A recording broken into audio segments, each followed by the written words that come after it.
Well, we're back here again with another episode of the Detox Podcast, episode 310 to be exact. If you're new here, you enjoy music, podcast, comedy, or hooping videos, do consider subscribing. We've got a whole bunch of that stuff going on around here. When you do subscribe, leave a like or hang out with us in the live chat like you're going to do today. Helps us share conversations and laughs like this with more people. So do consider doing that. Now, before I can get into it with my guest this week, I got to talk to you guys a little bit about vacations, all right? It's beautiful outside. Well, maybe not today. It's not beautiful outside, but it's getting to that time of the year. I know it's been a late start to the summer, but it is summer, in fact, and there's no better place to spend your summer than Alpine House 2, today's video sponsor.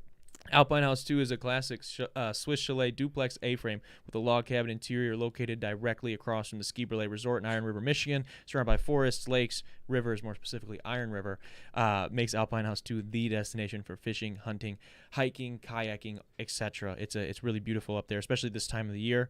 They've undergone a bunch of crazy renovations. You can see some of the pics up there. They've got some really cool game rooms and stuff like that. Definitely check out at Alpine House 2 on Instagram to stay up to date on other bookings, or if you want to reach out to them directly and try to get a date planned out, or you can see them on Airbnb.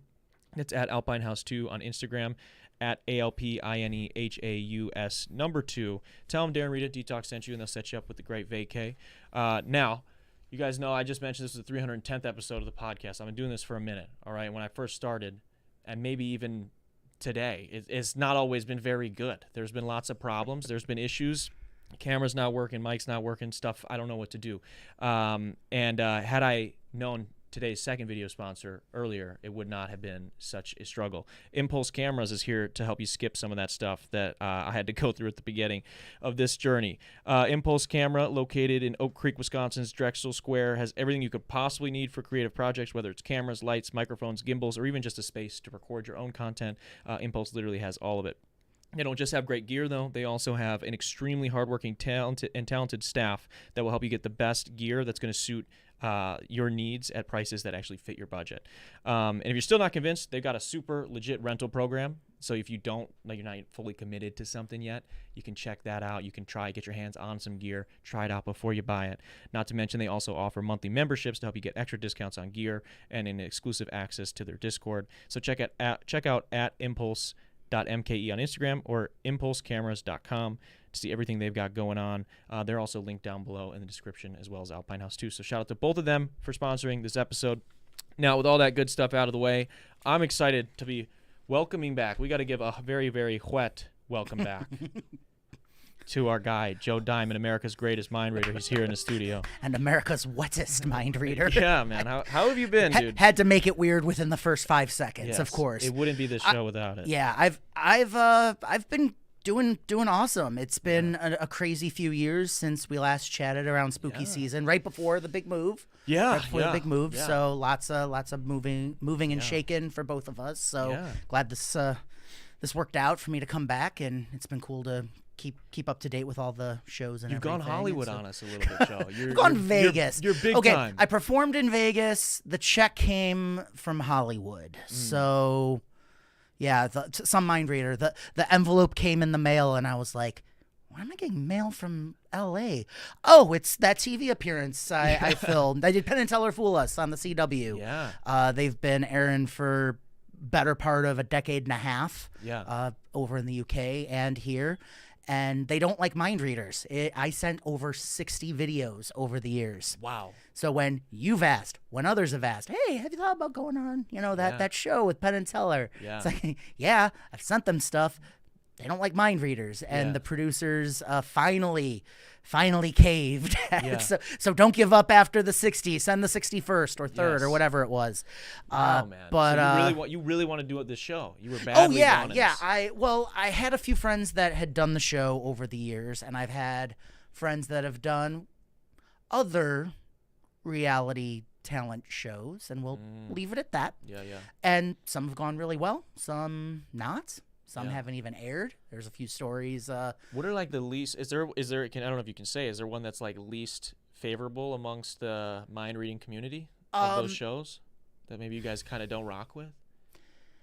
No, it's been a good decade for mentalists, magicians, psychics, mystery entertainers. Between, the shift from the paranormal TV shows and kind of the street magic David Blaine shows. Yeah. The shift from that to the, the Got Talent shows, Fool Us, more kind of back to what it was in the early days of TV with Johnny Carson and the Tonight Show and people, that you're watching someone you trust and they have a guest on that does something. You're not and you're watching it kind of through their eyes. Sure. And so, like, there was the amazing Kreskin who died this last year. He did over, I think, 150 episodes of the Tonight Show with Johnny Carson. Wow. And it's like, it's a shame not as many people still knew who he was, but we all old. We all get old. Our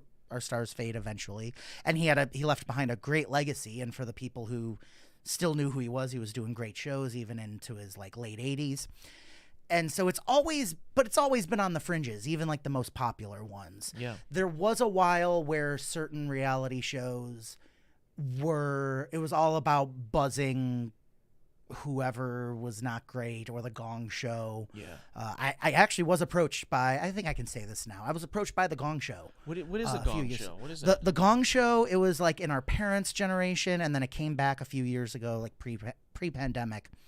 And they have acts go out, and they do a weird act, and there's a celebrity panel, and if one of the celebrities is like, I'm sick of this is terrible, they pick up a mallet, run over to a gong, and you're done.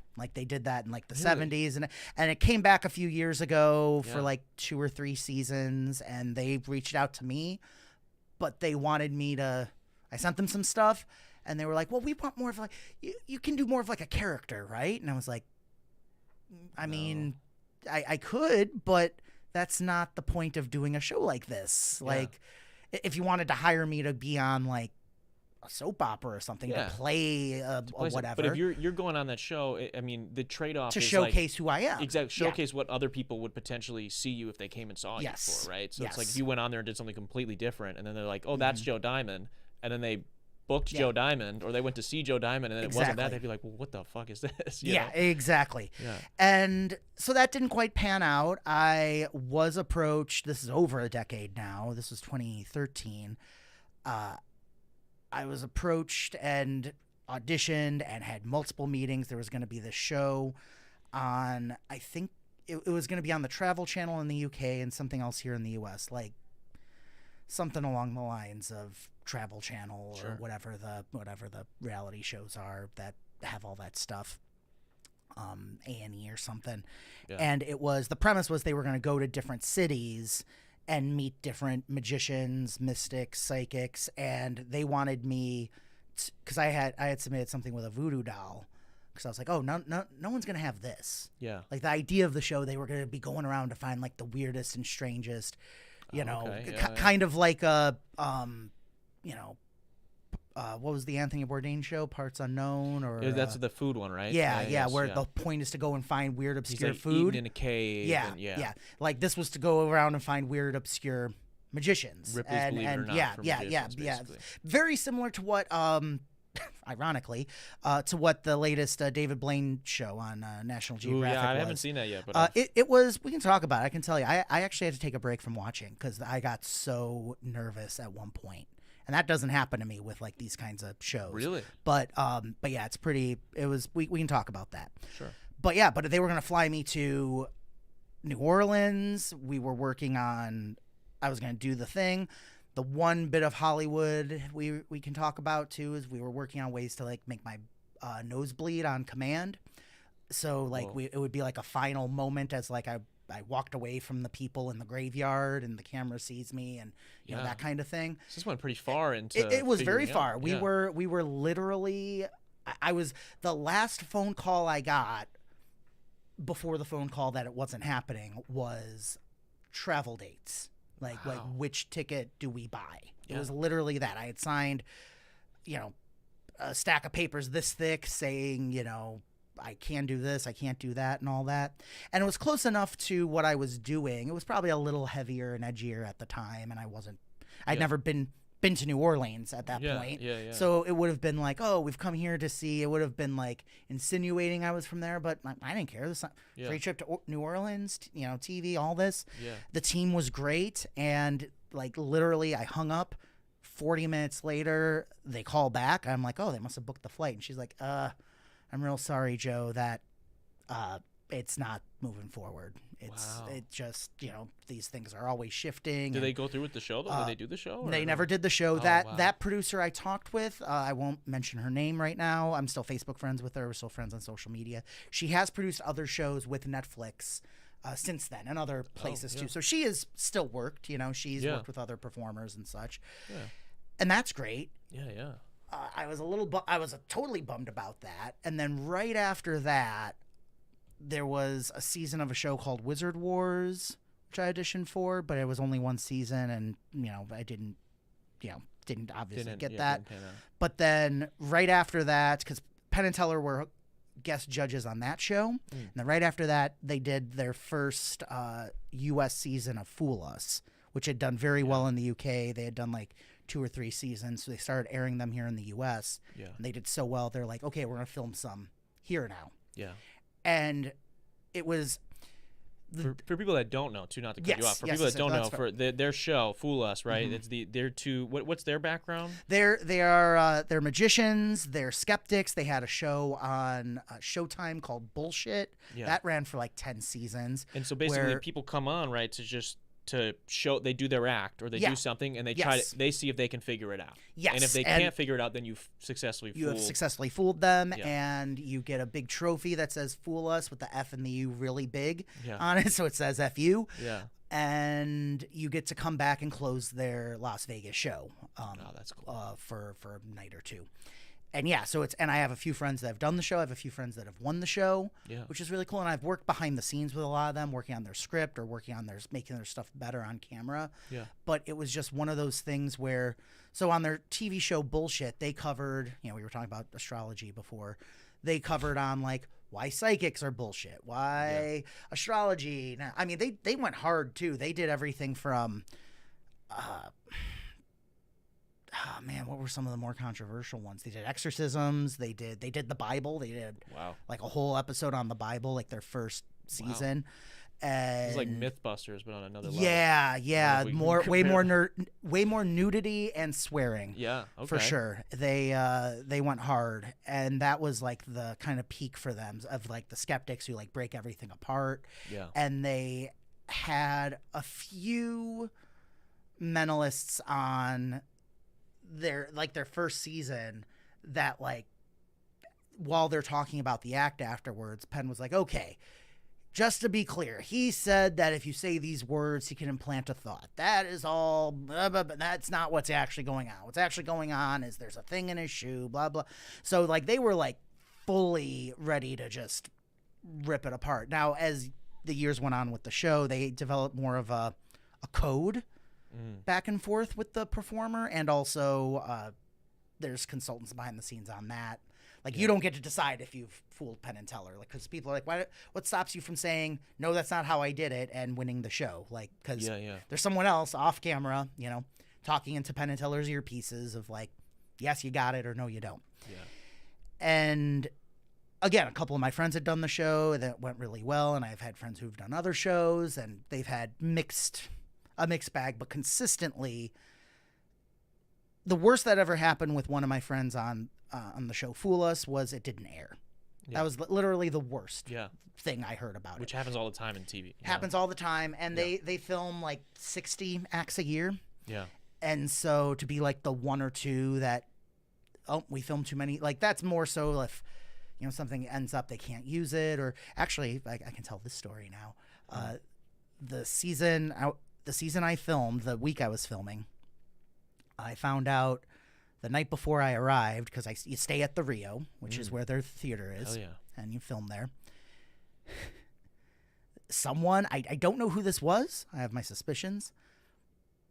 Someone was booked for the show, did their rehearsal, walked through the casino, saw one of those cardboard cutouts of like a sexy model, stole it, took it up to their room, made a silly video of it in their bathtub, posted it on social media, and the cops came, and the Rio Kick them out. well, kicked them out. They pressed charges, and yeah, they were not on the show anymore.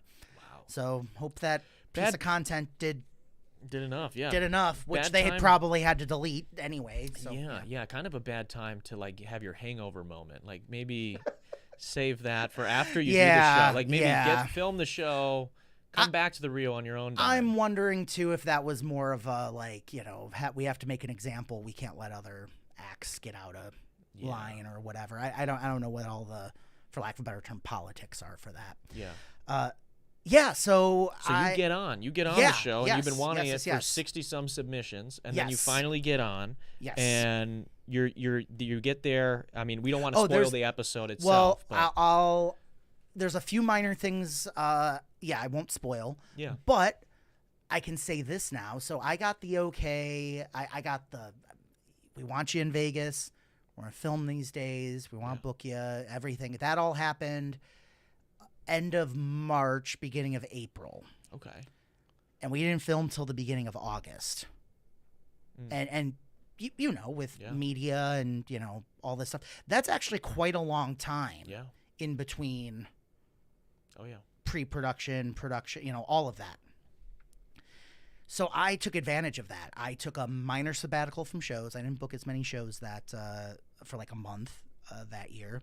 I hired someone who has worked with David Blaine, who worked on some of his scripting and some of the writing for his not just TV shows but also his stage show. He's based in the UK, so we Zoomed. I talked with someone else who does a lot of consulting work. Actually, I'll drop his name because he's performing in Vegas right now. My buddy Spidey. He has a huge YouTube channel. He does mentalism he has a background in criminal profiling. Sure. So he actually has done, you may have seen some of his videos where he like during the Johnny Depp Amber Heard trial, he had tons of videos where he was talking about everyone's body language during it and everything. And he's currently in Shin Lim's show Limitless in Las Vegas as the guest act for like this year. Yeah, he's doing awesome. Shout out to Spidey, you said? Yeah, Spidey. Shout out to Spidey. Yeah, shout out to Spidey. Love you, Spidey. Yeah. And he hopped on Zoom with me and chatted with me a bit on it, and we talked about the script. What was the biggest nugget of advice you got, either from him or someone else, that like you thought was maybe a light bulb moment going into this? By the way, I promise I'm not on coke. I just, for some reason, my nose is super itchy. I just realized I don't want people to be like, oh, that Joe Diamond, that's how he sees colors. Yeah. No, talking about how he can get his nose to bleed on. Yeah, exactly. Oh yeah, I voodooed myself just now. Yeah. So I had great advice. So here was the thing too. This is a mini spoiler for anyone who hasn't seen the episode. They said okay to me doing something with tarot cards because the other kind of secret thing of the show is they want as few card tricks on the show as possible, or as few playing cards on the show as possible. Yeah. Because they get a lot of submissions, and they also know ratings and all that it's not as high. And you don't want to have a bunch of the same stuff going up. Totally, it makes sense. But also, cards are not Penn and Teller's forte, so it's more likely that those will fool them. Sure. So that's why they also, like only one of the person I know personally who has fooled them didn't do a card trick on the show. Oh, okay. So the other people that have amazing. Fooled them have done card tricks. Gotcha. So I figured, oh my gosh, with tarot cards, they're not going to recognize this principle that I'm using. And like, I've got a pretty good shot. Yeah. Now, another friend of mine, Brian Brushwood, he was on the show and he helped out a lot too. And him and Spidey both really drilled into my head, like, you're not going on to fool them. Like, get that out of your head. That's not in your control. What is in your control is how you come across, what words you choose, you don't get to choose what you do on the show, technically, there's guidance from the producers. Exactly. They say you're going to do this piece, this trick, this whatever. Yeah. And I was like, okay, yeah, let's do it. Like, I can't show up the day of filming and go, hey guys, I'm going to do this thing with balloons instead. No, we got to do that thing. Yeah.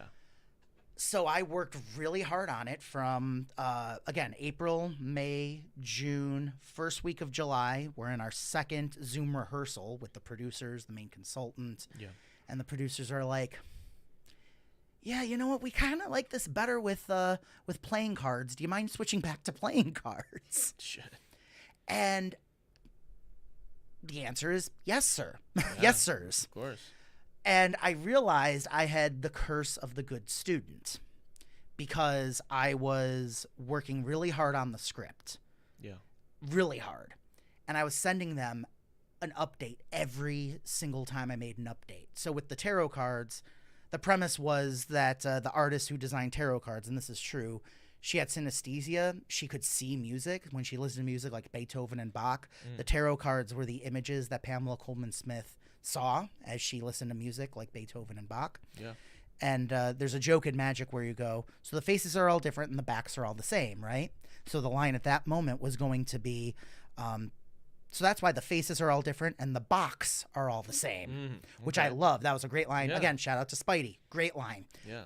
Now that I'm not doing tarot, all those jokes, Yeah. all those lines, and that was kind of the exciting thing too. I'm like, oh my gosh, the two Las Vegas skeptics, they've had a show called Bullshit. Now this guy from the Midwest is gonna come on their show with them at the table on their stage and try to fool them with a deck of tarot cards. Like, that's cool. Yeah, that's fun. edgy. That's It's awesome. different. And now I've gone from that super cool hook to, oh yeah, just do it with regular playing cards. Now I'm just another white guy doing a card trick, and I'm like, oh no. Yeah, that's tough. What do I do? How do you make that so crazy? I resubmitted the new script, which was basically something I've done before, where I went to a very religious school, and this is true. Yeah. And I was just doing like mind reading with playing cards and some card tricks, and they were like, "This is of the devil," and like one of the teachers took away my cards. Yeah. So I then started bending all the silverware in the cafeteria, and they were even madder at that, and it creeped them out more, but they technically couldn't tell me no. Yeah, so I was like, oh, this is a good hook. It tells them who I am and everything. So it was, in many ways, it was the better thing because now it was just me. It's literally just me and Penn and Teller, my wits, and technically the deck of cards. And I worked really hard on the script for that last month. Now, this was the summer of 2023 when the writer's strike was happening. Yeah.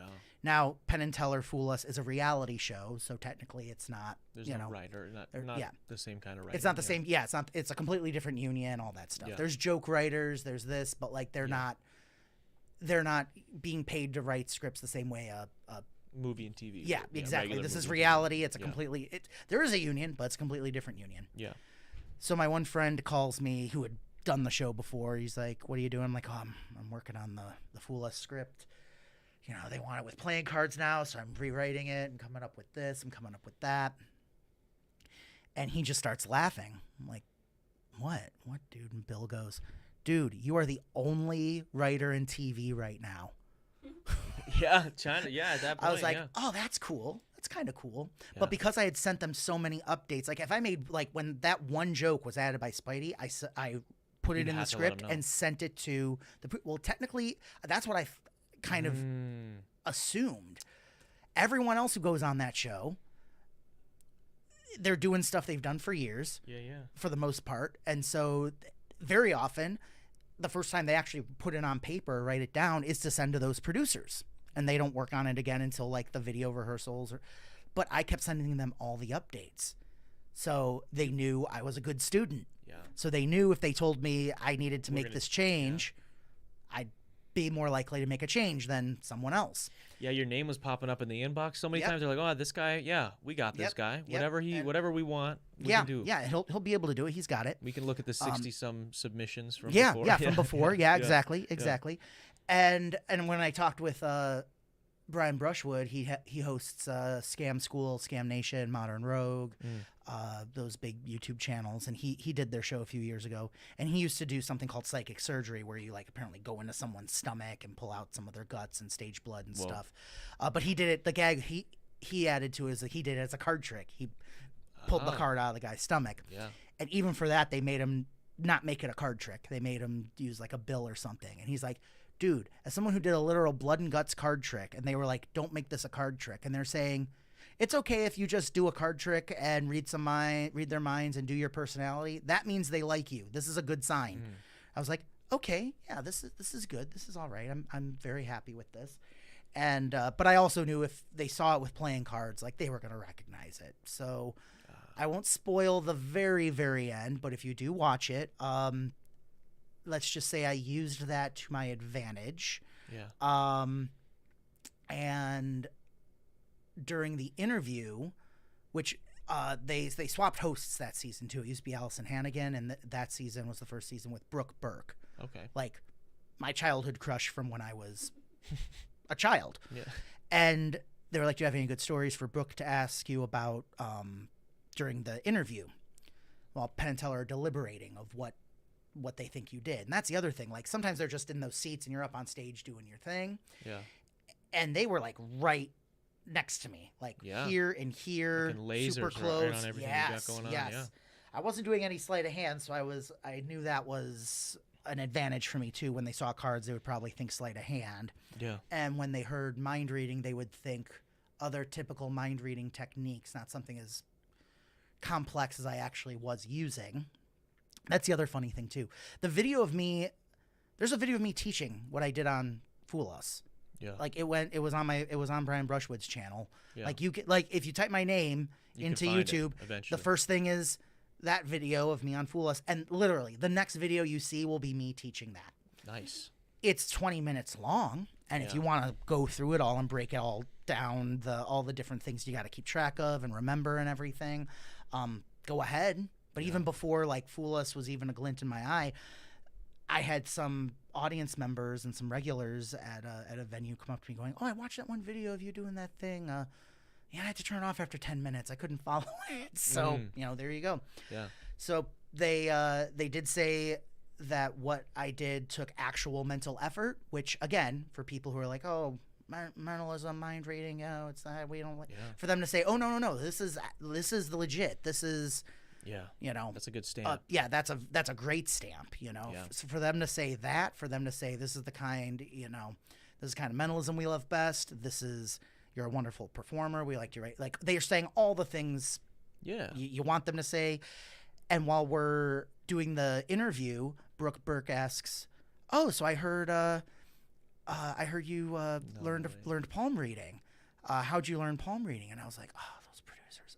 I didn't think they'd say this because Penn and Teller don't like palm readers and stuff. Yeah.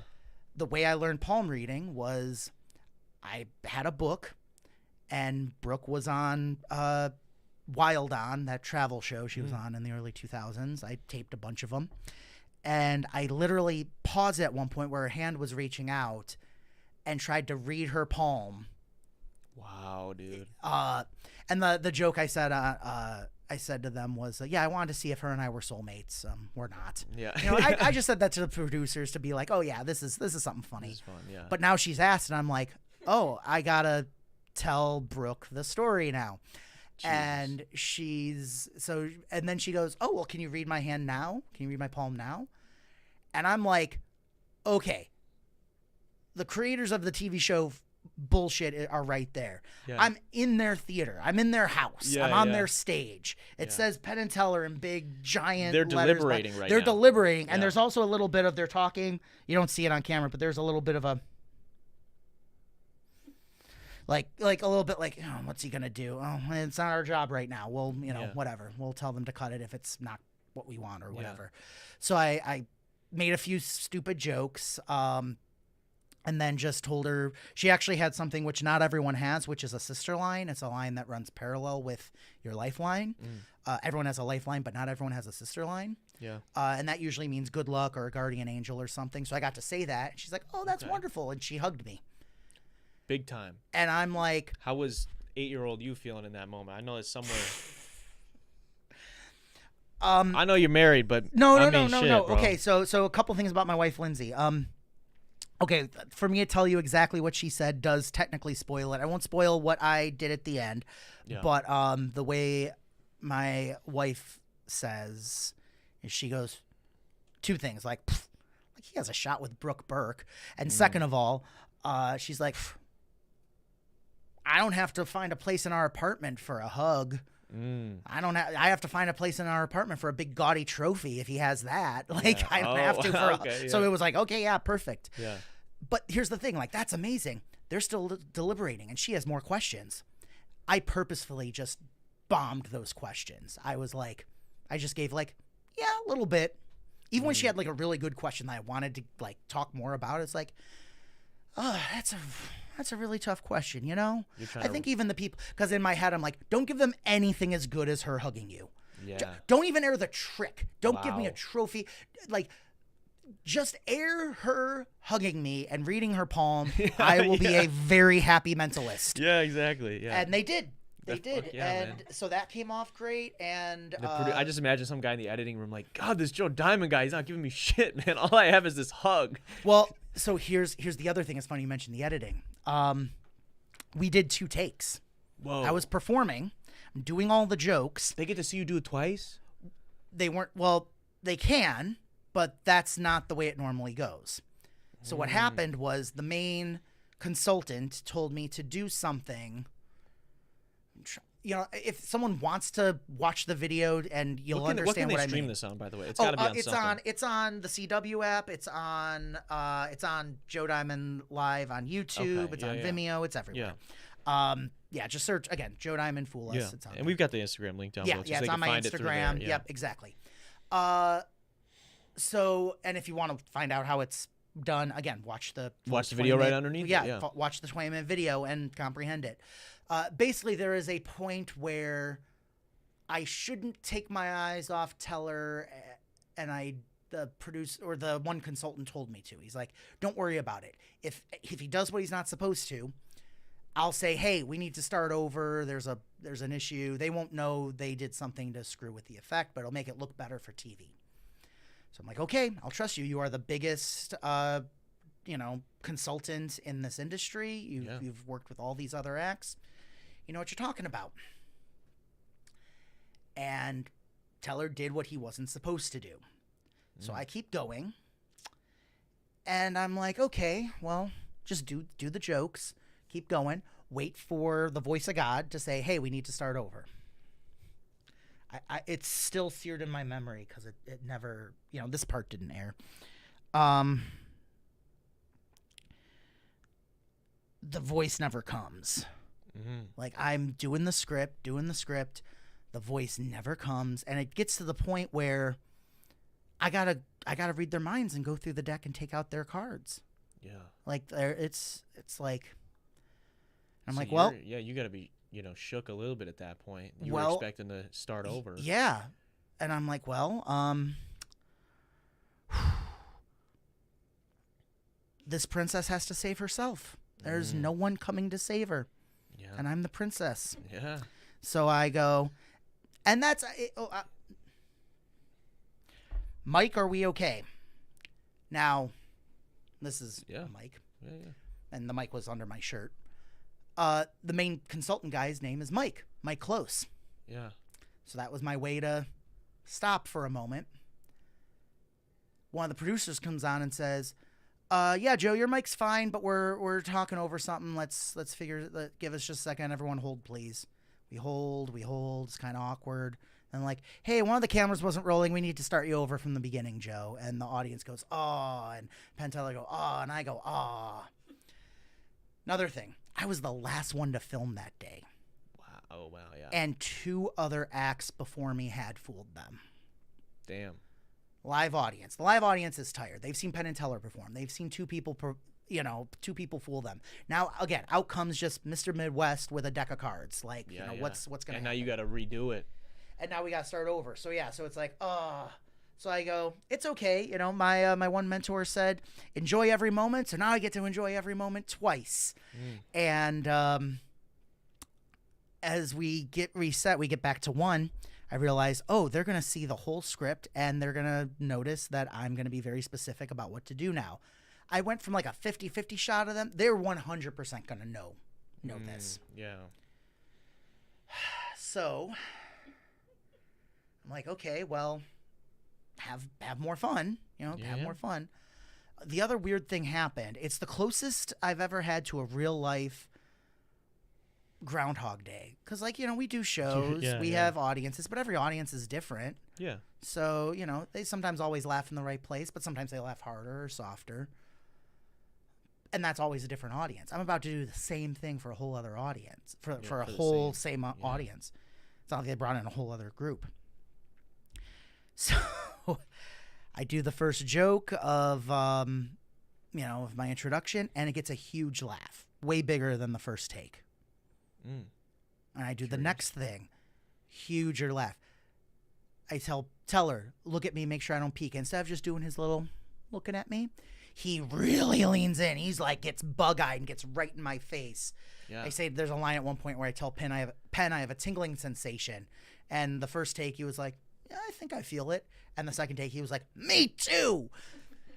It was everything was elevated. Everyone knew what their role was now. Yeah. And the audience didn't think I had screwed up, so they were all pulling for me. Yeah. Because like, oh, they were man, almost giving you the benefit of the doubt. They're giving me, so all that happens. The trick goes off without a hitch. The audience loves it. It goes really well. I'm at breakfast the next morning, literally waiting for the van to take me to the airport to go home. And I see one of the producers. It's two main guys. I see him. I go, I'm going to go over and say thank you. I say, hey, thank you. And he says, hey, don't worry about the screw up. We'll edit the two together to make it look good. By the way, they used almost everything from the second take. There's like literally one take. You can tell because Teller's hand is up by his face during take one. One moment, and there's only like 2 shots of that in the whole thing. Gotcha. He goes, we were all debating in the booth though. How'd you know Penn had the wrong card? I'm like, huh? What do you mean? Because we don't know what card it's going to be, but we know it's going to be one of several. I'm well ahead. I don't know exactly which one he has, but I know it's not all. I know he doesn't have a chance of all 52 possibilities. We'll leave it there. Again, if you want to watch the video, watch the video. Yeah. I go, what do you mean? He's like, well, he had such and such for that first take. How'd you know? And I was like, I didn't. Teller did something when he wasn't supposed to. He's like, oh.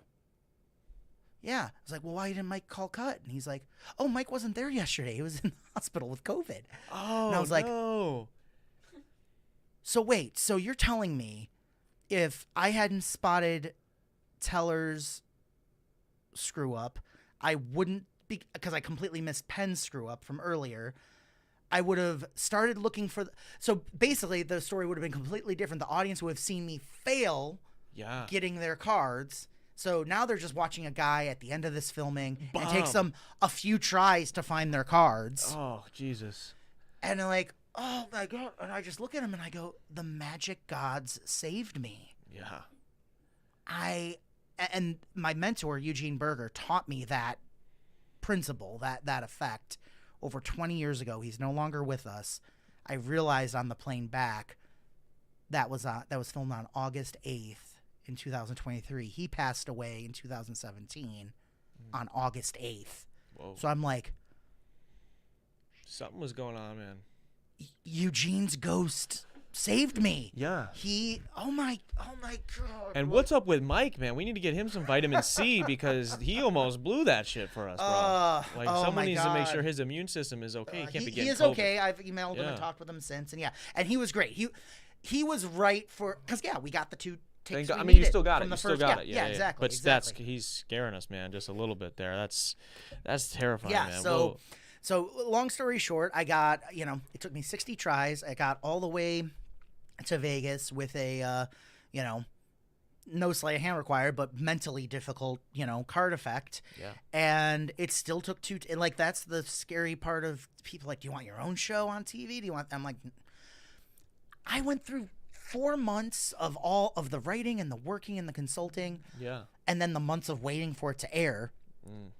10 minutes. I can't imagine doing a whole series. I can't imagine the people who do, multiple parts and all this stuff. And it's just like, it is literally impossible. So it's like, nope, I'm okay with doing what I'm doing. Yeah. It's fun to try it out. Oh yeah. And again, like the way, there's a mentalist in the UK, Darren Brown, who I really, really admire. He's he's done amazing work, and he's talked about how he likes doing TV. He doesn't love doing TV always. And he's doing his own shows, specials, all this stuff. But he does those shows to promote the live theater shows he does around the UK. And he sells out like 3,000 seat theaters in the UK, doing like a 2.5 hour show with like a 25-minute intermission. And so I'm like, okay, I can be on the smaller scale with, one solid TV. And that's the other thing. I know so many people who have TV appearances that they don't even tell people they did. It didn't come out right, or they were edited to look bad, or So to have it the way you have it, you got to be proud of that. For it to come out the way, like, again, it communicated who I am, the kind of vibe I have with a show. I can send that to anyone, and because that's the other thing. People are like, well, how does it work with like a big audience? I'm like, well, here I am doing it for the largest stage in Las Vegas. Yeah. You don't ever watch a whole video, just watch. Scroll through it, whatever. And it was a wonderful experience. I sent them one thing for the last season that they did. They've gone completely outside the US for new acts now. They're trying to get as many new acts as possible. Gotcha. So I think if I did, I'd have to like unless I come up with something like, okay, this will be fun, this will be cool, they'll love doing it, I'll submit this to them. But having had to like create something specifically for that. And again, the structure, the method was something I'd done a long time, but I still had to rework. I combine 3 of my old scripts and everything. Yeah, and like you said, you got to take time away from doing other shows, and it's like you got to decide if like, okay, if this is what I want to do, then it really needs to be what I want to do. Well, and in that month, I had to move all my stuff out of the one venue into the other, and so there was that going on, and so there was a lot of other life stuff going on at the time. But the fact that it happened, it came out, the way again, dream come true, loved it. I won't say never again, but I don't have a desire to keep sending 60 more submissions. Maybe. Again, over 10 years, that's only like 5 or 6 a year. It's kind of average. We sat down during the pre-interview, which was also cool. The guy doing like, because you're interviewed in front of a green screen for like a 1-minute intro before your piece. That was like a whole day too. You're in like the back area of the Rio. You're going through like to where they used to sell timeshares down.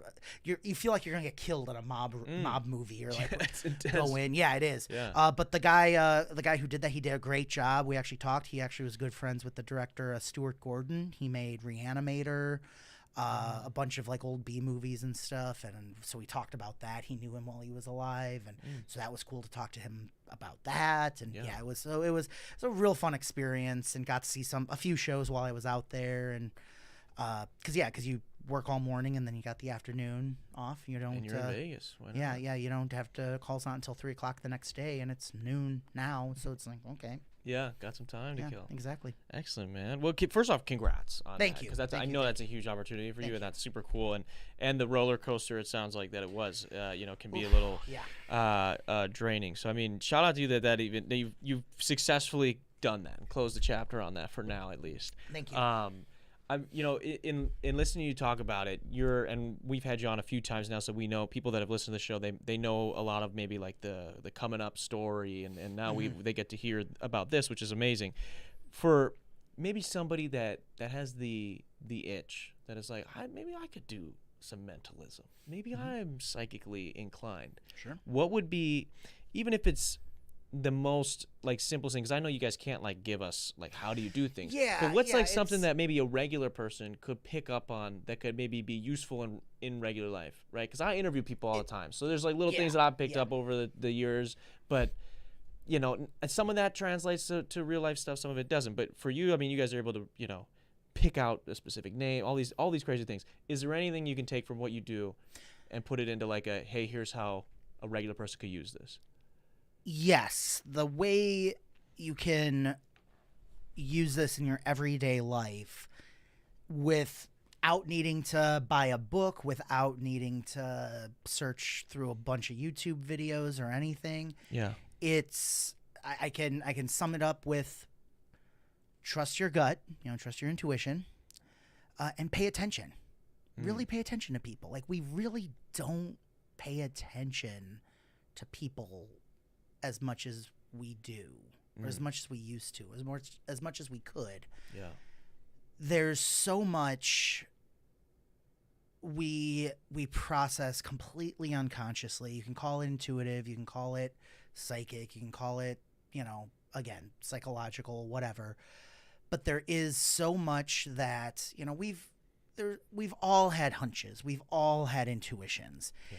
And we don't even give ourselves the chance to be wrong half the time. And if we do give ourselves the chance, we question it. Like how many times have you said, "Oh, I should have trusted my first gut instinct. Oh, I should have done that first." Like, so if you just do that, if you just skip that step of don't second guess, just go, like, it's amazing how much more. And I don't know if it's like a placebo where you're just not noticing it as much, or if it's the force. There is man. something. You gotta let the force guide you. You probably feel lighter. I imagine. Yeah. That's something that I run into all the time, where I overthink a lot of stuff. So, and when I can kind of, I almost think of it as a muscle. When I can kind of force myself the first few times, in like at the beginning of a week or something, to be like, okay, don't put that message off, don't put that email, like just get the ball rolling. Then it becomes I'm not going to second guess the next one, because I've already done 3 or 4 of those decisions leading up to this, and so you kind of, you almost like, I don't know, you like lube it up, basically. Like, no, I can get through there. That's a good way to put it. Flow state. Flow, there's I'm all flowing. That flow, yes, creativity. less lube, there's a lot of that too. Yeah, exactly. Yeah. I mean, I was picking up on that already, but don't want to get too. Don't want to out everyone's secrets. Yeah. So if you want to just do that, pay attention. There's some great resources now. I think the most useful things I use in my industry are from things outside of my industry. Okay. Like Chris Voss, Art of Negotiating, did like that masterclass. Used to do the CIA hostage negotiations and FBI and like that kind of stuff. Like, we have access to that kind of stuff that no one's had over hundreds of years. Yeah, exactly. Like just the last few decades, not alone hundreds of years. Yeah. 20 years ago they didn't. So that's amazing. I look at that. I watch a lot of, like, for my work, there's so much. I watch stand-up comedians to see just how they handle a microphone. Yeah. I was told by one of my mentors, the one who passed I talked about earlier. He told me about another performer. He's like, watch his show twice. Watch it and enjoy it. The second show, just watch him with the handheld microphone. Just watch the microphone the whole time. It's masterful. And he was right. Yeah. And I talked to that guy about it. I was like, oh, yeah, I stole that move from James Brown. Wow. He was like, it doesn't, that line only works with a mic stand. That's part of the reason I stick with a handheld mic and don't use a Burger King mic, as he phrased it. Yeah. How long do you think for someone to go from just the want to become a mentalist, right? Like, if I just said today I want to become a mentalist, to being able to go maybe blow some people's minds in like a bar or something, you know what I mean? How long to get like good enough, do you think? If honestly, you well, that's the other weird thing with mentalism or psychic entertainment versus like more traditional magic. Yeah, you can't practice by yourself. You have to do. You have to go out and do it with other people. It's a lot like stand-up in that way. It is. I actually believe there's probably more in common with stand-up comedy and mind reading than there is with like a traditional magic show. Yeah. That's part of the reason why I don't brand myself as a magician or I've said like kind of magician and stuff like that, and I've performed in magic venues and everything, but I kind of like carving out my own niche. I'm not the same as like, all the other psychics. I'm not the same as all the other magicians. I'm kind of in my own somewhere in between playground. There, yeah. That said, if you want to just like learn some good magic, learn some good mentalism, you could find a good like two or three good things to do at an open mic or just at a bar for some people pretty easily. I mean, I would say the first step is to just look online for the more traditional like tricks. Yeah. And for lack of a better term, and like look at the routines that are taught and look at like, oh, okay, yeah, I can try this. So one of the things, So we can actually try something now with you and all the watchers and viewers. And this will work even if people are watching or listening to the recording. Okay. So there's something in the industry. Typically, I'm going to open a chest here in a moment. There is something in the industry which is known as, for lack of a better term, there's stuff like subliminal influence and things like that, where they think it's, you say a certain phrase and it always happens, and that's not really what it is.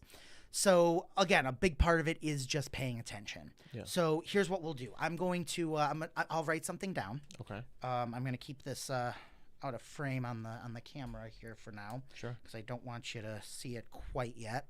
But actually, here, I don't want you to see how the pen moves. They won't be able to see if you write on here. Yeah. Well, I don't want you to see either. I'll do this. this. Okay. All right, I'm holding it. I'll hold it up on camera so people know. Okay. Okay, you can look now. Look now. Okay. Here's what's happened. I have written down a 2-digit number. Okay. Sure. Nothing crazy. It's not even over 50. Okay. I'm gonna see if you and or the audience can guess it. Okay.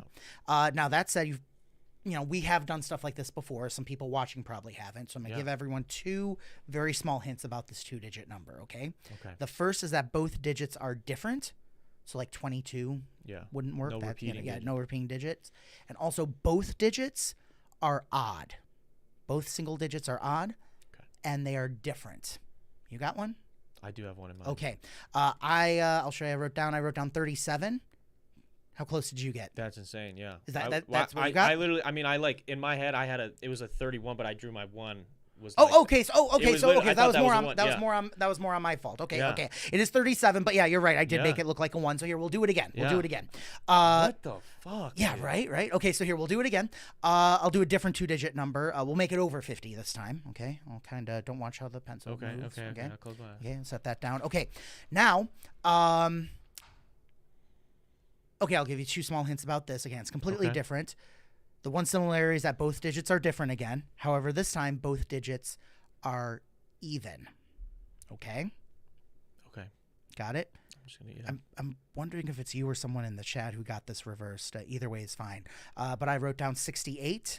Oh, I didn't have 68. What'd you get? I just had 22. I don't know if I just picked up beforehand. Oh, that's okay. No, that's fine. No, they were different. They were over 50. That's okay. We'll see if anyone in the chat got it. So here. Shit, so that's okay. That's okay. Well, I'll tell you what. We'll open it up. We got someone in chat. Someone in the chat did 31 too for the first one. Oh, perfect. Okay, perfect. Okay. Now this will be just for you, Darren. Just for me. Yes. Okay. I'm going to write down a final 2-digit number. Okay. I won't tell you if it's under 50 or over 50. Okay. So you got the full range. The only thing I'll say is, again, the digits do not repeat. Okay. Okay. So there'll be 2 different digits. Okay. And don't look at how. There's no way. Okay. In fact, here you can take the pencil. You can keep it. It says Joe Diamond Live on it. Okay. What was the 2-digit number you settled on? I settled on 73. 73? Yeah. You got so close again. So here's the thing. No, it's okay. No, it's okay because I made sure for the because of the one from earlier. I just did a straight line. I did 71. So you were only off by 2. That's super close though. You're only off by 2. So I'll take that. So you can circle that. And we got someone else that had 68. They got the second one. Someone got the second number. Okay. So you were only off by 2. So that's okay. So that's I'm in there. Yeah, so that's actually, I'm very happy with that for like a first time thing. Yeah. So when you know certain things and you're working on certain things, you can kind of steer things a little bit in your direction too. Yeah. So for example, if I let's say I put a playing card down. Now, actually, we can do this. There's something. If I tell you, like, okay, I want you to think of a playing card, but when people think of playing cards, they tend to think of, like, guys go for the ace of spades. In fact, most people in general go for like an ace or a spade. Yeah. Women tend to go for like the bigger, brighter, like picture cards, like the Queen of Hearts or something like that. I just bumped the mic. I apologize for audio listeners. So there's that option. You can play into that, or you can try and catch someone out. So if you tell someone to think of a card and, you can try and catch me out and everything, think of a really obscure card, a lot of people will go for usually like the 3 of clubs or 4 of clubs. Because by you telling them this is what people typically do, they're now going to, these are the patterns people fall into. You are actually steering them into patterns. So you can do that sometimes. Yeah. You can also just get a vibe. Like so many times there's like, you get that hunch where it's like, oh, some people are like, oh, it's going to rain today. That's more outside of everything. I do work more with people. I am working on more like different, I hate to say predictions. That's weird. It's more so forecasts. Yeah. That kind of thing where it's like, but again, when you know someone, you have an idea or a vibe like what it's gonna be like. Like again, I hadn't seen this space fully. I only saw like what was on camera, but I had a pretty good idea since I saw the old space of like how this could be and such. And so when you work on that, you can again just pay attention and just kind of put yourself in someone else's shoes. Yeah. Now that said, I've done this for a very long time, and I've actually done it too much to the point where I use up all my empathy in my work, and I'm just now drained in between shows. Okay. So I've had to seriously, I know it's like a men's mental health month and stuff, so this is a little cliche, but it's true. Like I've had to really take into account like my mental health, give myself breaks between shows.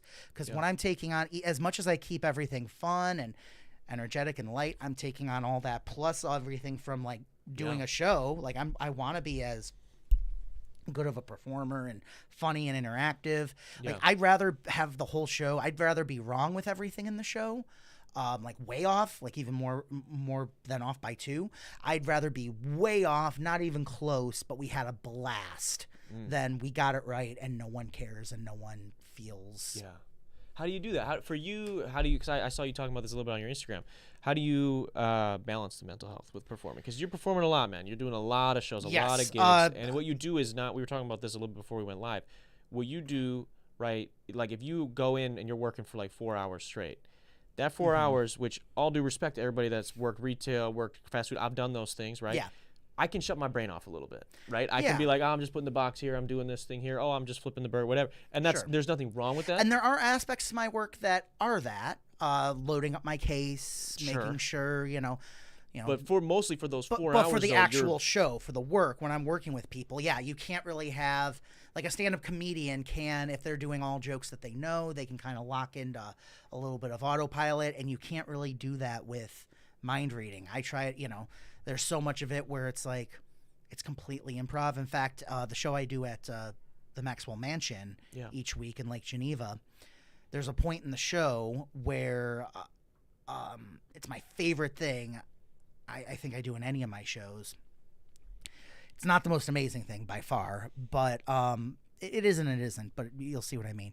I tell people to take a personal object, like a ring or, something they carry in their pocket, the more obscure, the better. Something that if I took it out of a bag, I'd have no idea who in the room it belonged to. Have them all put it in a bag, and I take the items out one at a time, and I try to give a reading based on the object. It's known as psychometry. It's literally means soul reading, soul measuring. Because the idea is that objects we carry with us can absorb a part of our personalities and a little bit of a part of our souls. And the ability to pick up on those vibrations is what it is. And I used to try to be like Sherlock Holmes when I first started. I tried to look at it and be like, oh, this is here. And the more analytical I was, the more overthinking I was, the more wrong I was. But the more I just held on to it and just didn't filter and try to put myself in the shoe of the person it belongs to, the more accurate I was. And I also give it back to the right person in the room. I don't know who in the room it belongs to, but I give it back to the right person as well. So there's a moment for everyone else of, oh, he must have been right. He gave it back to that person. But also, that has never gone the same way. Really? It's always different objects. I've had people put condoms in. I've had people put other birth control devices, male and female. Nice. I had one guy, it was like a brass token, had some lettering. I couldn't quite see it. I just held on to it, started talking, said it was a form of currency. I said this belonged to his grandfather. I was right on everything. And then I looked at it, and I realized what it was. It was a whiskey and basically prostitution token.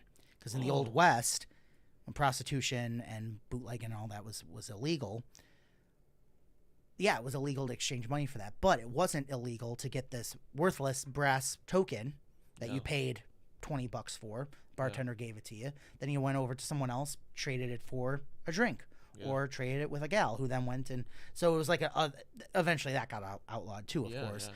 So it was like it's the first Bitcoin right there. Yeah, basically. Yeah. So I was, so I said what it was. Everyone laughed. I gave it back to the right guy, and I was just like, oh wait, hang on, John, I'm picking up on one last thing about that object.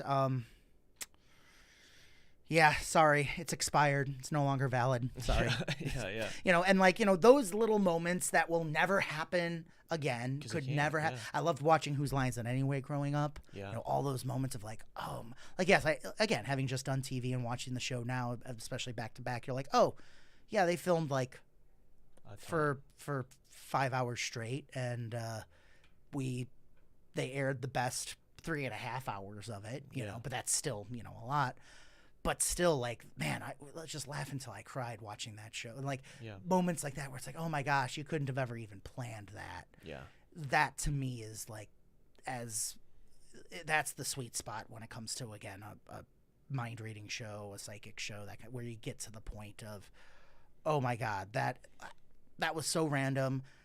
Like, again, not even how could he have known that, but the fact that we were there on the night someone was thinking of their ex so-and-so, or someone put, you know, something in, or he picked up on this, or the night the woman screamed and ran out of the room, you know, whatever that moment is. Yeah. Like, I live for those moments. And I say that before I go for the objects. I say, I've done this the longest in the show, and it's never gone the same way. Yeah. I never know what's about to happen. Let's see where it goes. That's got to keep it fun for you, man. That's got to absolutely keep it fun for you. Yeah. I like what's but going back to like the mental health side just real quick. Yeah. So I have found on like the days in between to just like turn off the phone. I used to be able to like zone out and do work like, you know, editing on Canva or editing videos, but that's become so much a part of our work now. It's not even like it's a second job now, so it's like definitely no, I can't do that off to the side anymore. I need to take a full-on break. So I color. I do stuff that doesn't take like hardly any mental process. The most amount of mental processing will be I'll watch an old murder mystery or crappy horror movie on Tubi. Yeah. That was horror movie on Tubi. Horror. Have the you Midwest seen accent. What is it? Sharks of the Corn or Sharks of the Corn? What is it called? That Gabe told us to watch it. There's a new movie called Clown in a Cornfield, which just came out. I saw that in the theater in Austin. That was really good. That was a lot of fun. Highly recommend it if you're a slasher fan. No, this movie's like straight up terrible. I actually watched it. I had to watch it. Oh yeah, there's Ouija Shark, Shark Exorcist. You gotta watch those with like a group of friends. The shark wasn't even a shark, bro. It was like somebody with a bed sheet on was playing a shark, and this is like a full-on movie. That's the pull quote for this episode. The shark wasn't even a shark, bro. Dude, like.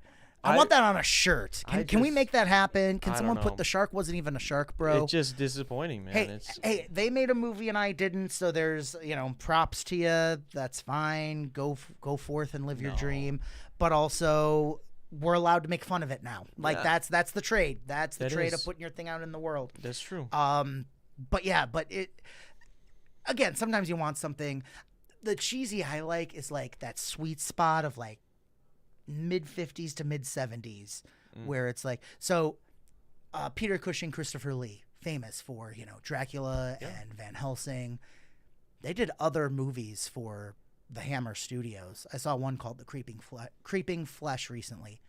It's awful. Yeah. Oh, there's straight up just like someone in a cloak like walking up the stairs. They're supposed to be like a giant like reanimated zombie thing, and the cloak's going up this, and it's very clearly like just someone like this hood is like on a broom and someone's like walking with it stick, as they're trying not to trip going up these steps. And Peter Cushing, you know, R.I.P. wherever you are, but this was the worst acting. I didn't think anyone like him was capable of badly acting. But he was when this Creature was. I mean, I don't think anyone's a good enough actor to make I was gonna that say, which you Creature, can't blame him. I mean, No, I don't blame the him. No, actors no, I don't now, blame him yeah. at all. I mean, yeah, he did awesome stuff, and there was some cool stuff and everything. But man, it was like, yeah, you show up, you get the check sometimes. Yeah. You know, there are those take the money and run gigs. I have no problem with anyone who I'd rather who act does with the those. blue screen that everyone complains about now. You know, I'd rather do that than Yeah, with the stick yeah. and the cloak. That'd be a little worse, I think. Yeah, at least there's not. Yeah, there's a certain charm to it. Like to me, I love that. That's my bad movie. Like Yeah. like watching bad green screen doesn't like. That's not gonna. That'll be fun with like friends, but I can't watch that stuff by myself. Yeah. I gotta be like, oh, they tried. Like, okay. Yeah.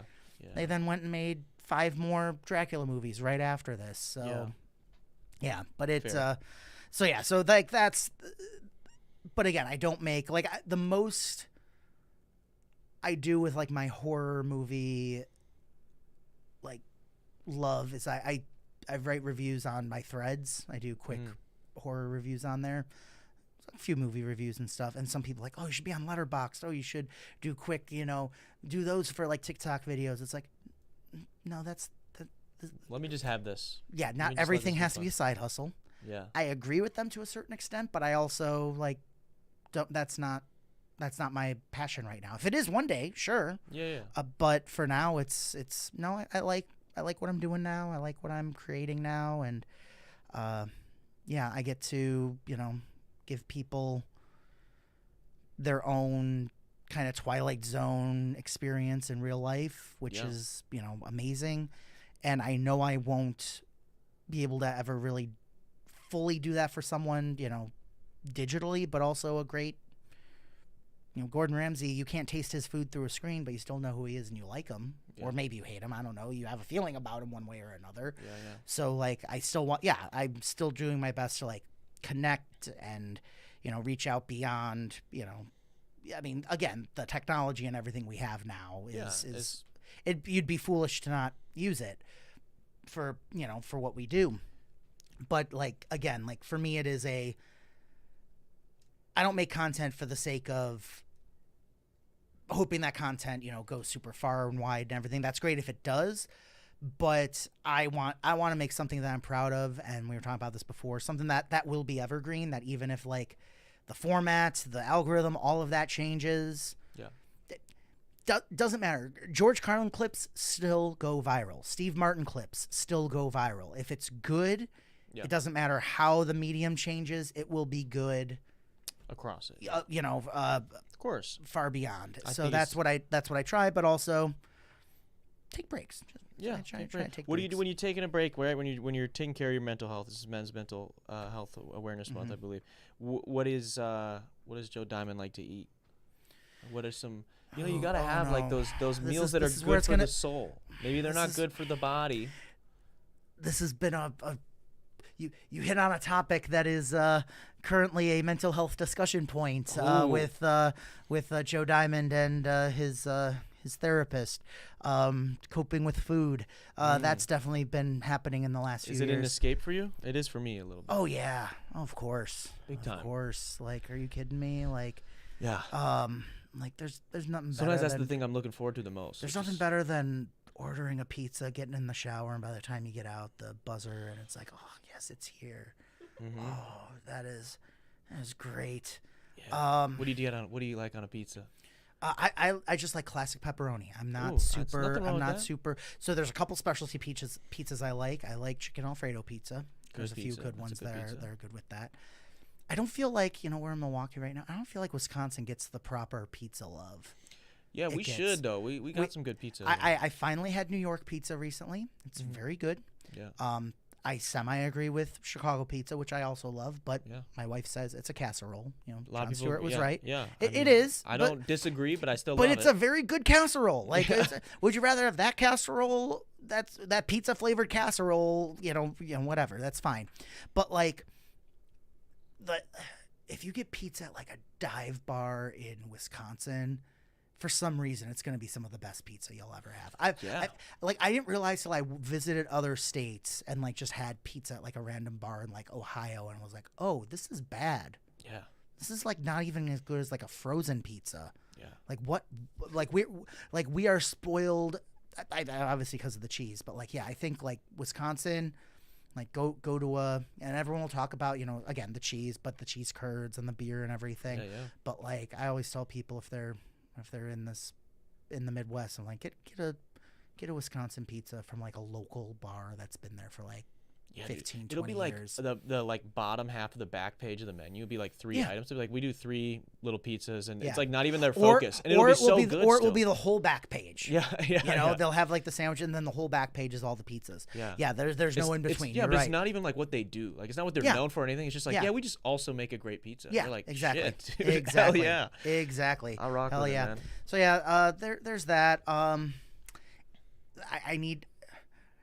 I have noticed I do need like treats to get me through stuff. Like when it's tax season, I get one of those big bags of peanut butter M&Ms with the zipper across the top. That's supposed to be for a family. Yeah. I put it in the freezer.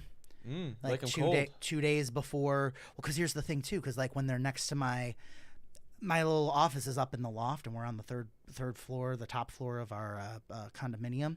So the heat rises and everything, and it's just starting to get warm, and tax season. So like up in there, it gets super warm. So it's like, they're cold. So I stay cool up there, and like that gets me through, getting everything out to our tax person on time. I know I should do it more throughout the year, but I put it off, and then we're people, man. Exactly. You gotta procrastinate. But there's something. that. But for the most part, I'd say the big snacks are usually lately. So like my day off for my wife and I usually are Sundays. So we do brunch, and we go to a great place in Kenosha called Sassy Bee. They have iconic. They have more like what's it called? Here's the way. It's a cold brew old fashioned. They also have an Irish Good Morning, which I have also had, and it's also very good. But my favorite, it's like, I love Wisconsin. I love an old fashioned. That's my go-to. Yeah. $38 in New York. Really? Most I ever paid for an old fashioned. It was very okay. Still not as good as Wisconsin. It was good. It was good. Yeah. Not bad by any means. It was a slightly bigger serving too, but quantity over quality there. But yeah, this is like with like a cold brew with like orange bitters, and it's so good having that with like for brunch each week. Like that's my weekend. That is that's what's getting me through the week. Yeah. Yes. Are you a waffles or pancakes guy? I like waffles more, but they're easier to screw up. So they're not always as good as pancakes. I agree with that, actually. I mean? Yeah, no, because I feel like waffles, like a good waffle is so much better than a good pancake. Well, here's the other thing, too. So many places that do waffles, because they're like the first thing to get done, they make it, put it up there, and now it's sitting while everyone else's food is getting made. Yeah. So if you can get my in-laws, they make the best waffles. My wife's family, they make the best waffles. We will literally, they're like, do you want to go out to eat to like Gerhardt's or like, Hobnob for your birthday? We'll do that occasionally, but like almost like every other year, we'll be like, can we do breakfast for dinner, and can you guys make us waffles? And it'll come right off the griddle, perfect. Right out of the waffle iron onto our plate, and the butter and all that. It was, like that. Like I think that is, yes. But if I'm just at a greasy spoon, I don't know. If I can't see anyone get the waffle first, because that's the other thing with a waffle. You don't, kind of pancakes too, but more so I think with a waffle, you don't know if it's going to be this big or this big. Yeah. Or this thick or that thick. Yeah. You really don't know. Yeah. And with pancakes, you're okay. I don't feel as bad not finishing the pancakes if they're like the size of this table. Yeah. It's like you should have warned me at that point. Yeah. But that's okay. But I feel worse even if it's not that good of a waffle, I feel like. But like if you nail it just right, man, like Yeah, I rock with that too. I agree. Waffles are definitely superior when done right. Mm-hmm. Do you think? What are you? Are Denny's or IHOP? Ooh. Maybe not for waffles either. Just give me in general. Denny's or IHOP. What's better? I've done IHOP more over the years. I've just ended up at more. They've been closer to where I've worked. Yeah. So I would probably say Denny's just because I've never had the chance to get sick of it in the way I have with IHOP. I would go Denny's for the opposite reason. I've ended up at more Denny's than I have IHOPs, yeah, but I like both of them. They're great. Yeah. You're great. Yeah. They're solid. They're always open. I mean, except for that time in COVID. Lewis Black, one of his early bits, which I love. He's like, my health club is the International House of Pancakes. There you go. Because it doesn't matter how terrible you feel and how terrible you look. There will always be someone who looks worse off than you at the International House of Pancakes. Yeah, dude. I lived in like Section 8 apartments for a couple of years in Janesville, and my roommate, who was he was just, he had some issues with the law and stuff like that, and we had this terrifying landlord at the time. And we went to Denny's at we went at like midnight, and then my roommates, both of them ended up going back again at like 3 a.m. So they got like high as balls, and they went to Denny's again. They ran into my landlord there, the scariest man ever. And I'm like, what are the odds? And he's someone that just will keep talking. They'll just talk your ear off. You like one of those people you try to yeah, man, and you get away. You're like, for sure. Absolutely. And he caught them in a Denny's, and so he just ended up sitting with them and fucking hanging out with them. They didn't get back until I woke up the next day, and they were walking in. It was 6 a.m. And I'm like, what happened to you guys? And we went back to Denny's. We ran into fucking John, and I'm like, oh, that sucks, dude. But yeah, Denny's, you run into some characters, man. Shout out to Denny's in Janesville. I love that Denny's. Yeah. Okay, what else we got to get to today? I want to know.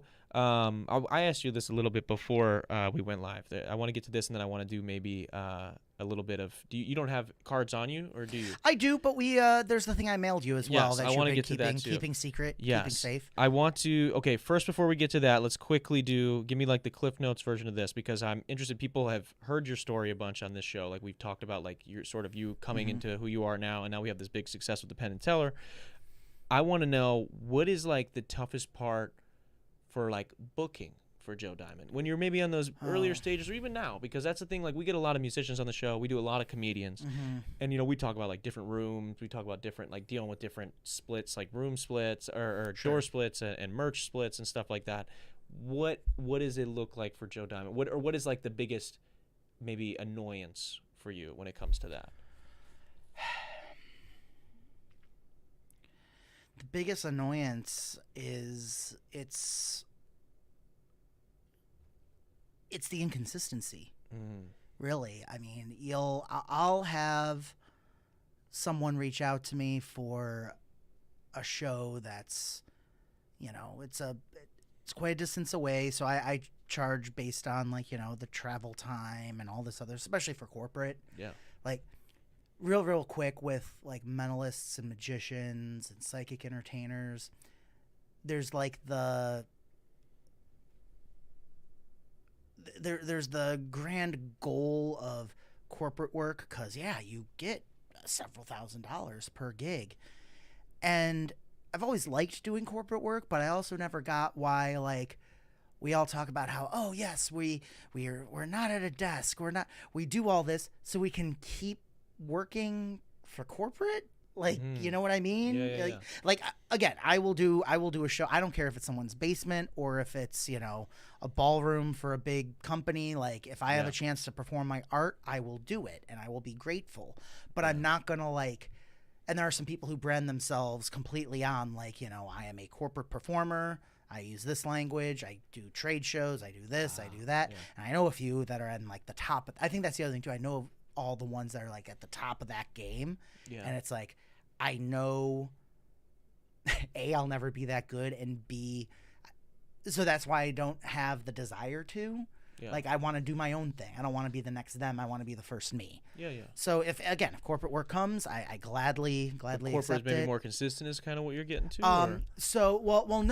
What I'm saying is it's not consistent. I'll book 5 corporate events in a row, then I'll book 2 or 3 venues, then I'll book a few house parties, and then it'll be months of people who are oh, I had no idea it'd be that expensive, and so there's that. Yeah. I haven't had too much of a problem with too many venues. I haven't done that many door splits over the years. Do people ever book you and not know what they're getting into? Or has that ever happened on this journey to where Joe Oh, Diamond sure. is now? I make sure it doesn't happen anymore. Yeah.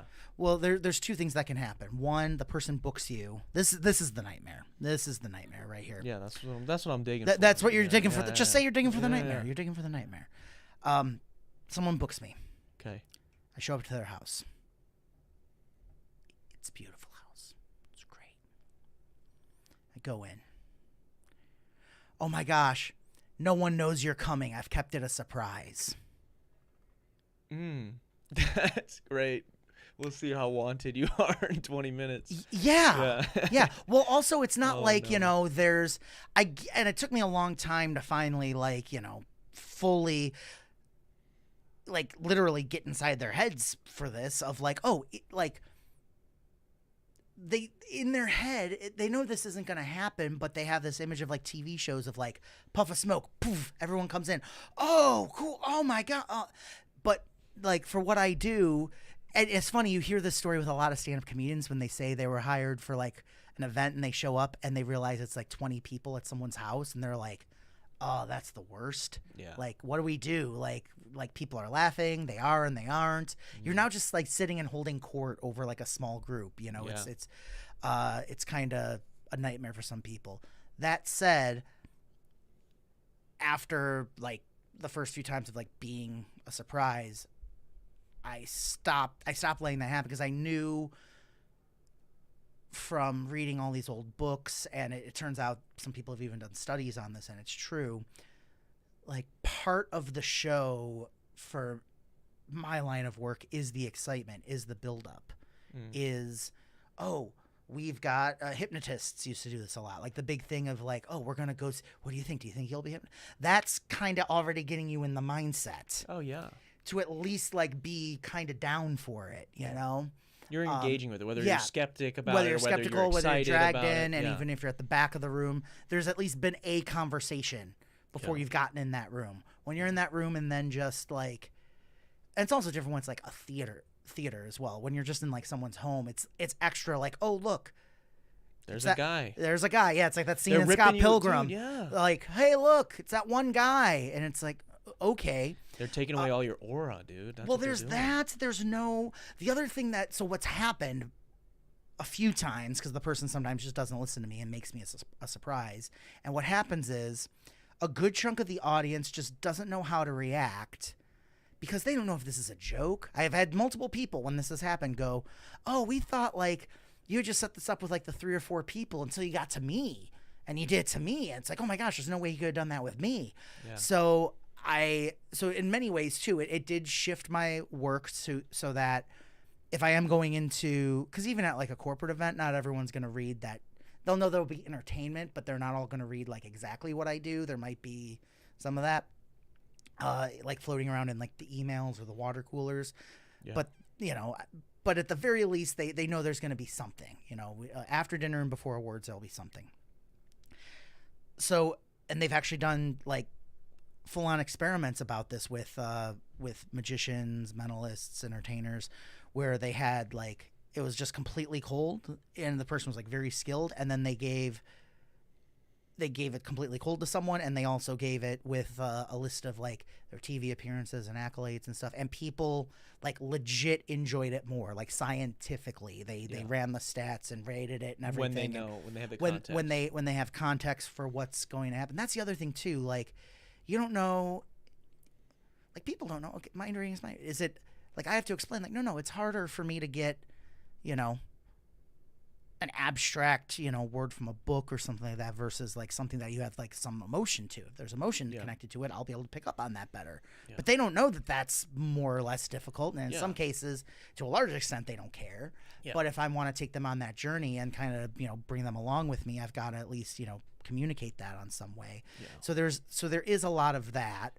So I've learned how to, and I've also I've basically written a good 2 minutes of just basically stand-up comedy at the beginning of my show, where I make some jokes about my name, a little bit about how I look, what people are actually thinking. Yeah. And it just kind of breaks the ice and also lets them know that, hey, I really do know. I know, and you know, and now you know that I know that this is weird and it's probably not real. Yeah. what if it is? Like, how can I say that? Yeah, and giving it context. I think exactly. Performance in general doesn't maybe necessarily require context, but it's always almost better with context, right? Like in any, whether it's stand up, if you show up to a bar and the brewery didn't promote this show at all, and people are breaking glasses and yelling about tickets or whatever, or they've left the game on, like exactly, like they got the sound from the game on the fucking speakers. The more, my mentor, he always said, the more special I can make this, the more zeros I can add to my paycheck. Yeah. 100%. And it's like, and I actually just say that to the client. Now, what has worked in recent years for being a surprise is when it was a surprise party and the person didn't know there was a party in general, but everyone else did, and everyone else knew I was coming. Oh, that makes sense. Or there was one where they had a party for the woman, and she had been to a bunch of my ticketed shows, and her husband and her best friend booked me. They told people, hey, we got our favorite, entertainer, mentalist, mind reader guy, Joe Diamond. And when I showed up, she was blown away. Like, that's the way you want that. That's how surprised you were. That's what you want. But when it's just like, hey, look what I showed up at a bachelorette party 20 years ago now. Yeah. And the grandmother just looked me up and down and went, "Are you the stripper?" No. I was like, yes, and it's gonna be $20 for everyone to leave. Yeah. Per person. Yeah. So there's that, but also I've been thinking a lot about this lately. The parallels between what I'll kind of give the umbrella, the greater umbrella of mystery entertainment. Mm-hmm. Some would say, that includes magicians, hypnotists, mentalists, mind reading. What I do, and not just because I get into spooky topics and locations and themes, but I think there's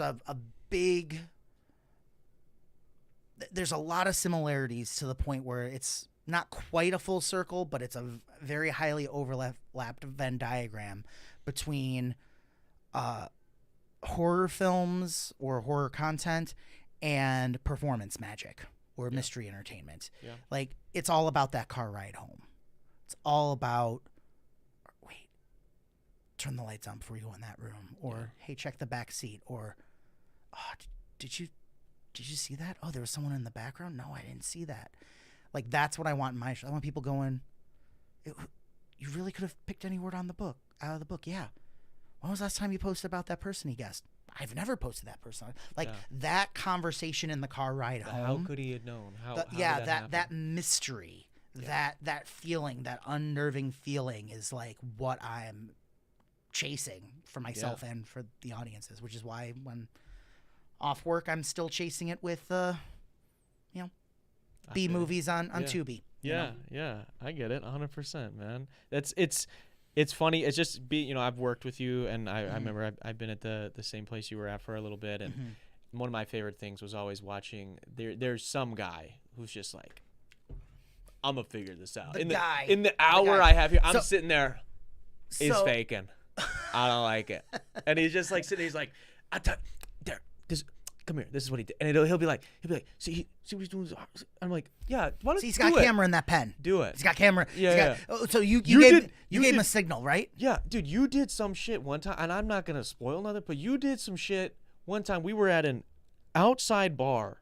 We were at an outside satellite bar. Like, we were at a venue. There's multiple bars, and we were sitting at an outside bar, and there's like a window that goes into the inside bar. And I'm not gonna spoil the whole trip, but there somehow. We were all outside, and then something ends up inside. That's like half of another thing, dude. I remember. And I remember, and one of the guys that was like being skeptical the whole time was sitting there, and I'm just like, brother, what are you gonna what can we say right now? And he's like, yeah, I don't know. That he finally gave it up then. The thing I love, because it always happens. It's not even a competition. And overwhelmingly, the demographic of my ticket buyers are women, or female identifying, and so like easily in the upper 80s, maybe even upper 90s for like the names on the tickets are majority female names. Now sometimes they buy 4 tickets, so it's like her husband or boyfriend and another couple or something. So not to say it's all it's but those are the people that buy the ticket. Those are the people who buy the ticket. So and it's almost to the point where it's become not even a bit for that guy because he thinks he's the first guy that's been dragged to my show. Yeah. And it's like, no, you are Yeah. you are so far. And so I literally, like, when people come into shows, I introduce myself before the show, like, hey, I'm Joe, thanks for coming. Yeah. And I now turn to the guy and kind of say with like a knowing smile, I used to say it jokingly, but I don't say it quite as jokingly anymore because they would freak out. I go, and thank you for allowing yourself to be dragged here. Yeah. You know, like, exactly. just keep it, I keep it right down the middle. Yeah. So if they laugh, great. But if they go, how'd you, like, I've had Then you've more already- than my fair share of people going, wait, you knew that? Yeah. And it's like, no, yeah, I've seen, like, I'm looking at the stats. yeah, man. I know what's going I'm on. gonna do this.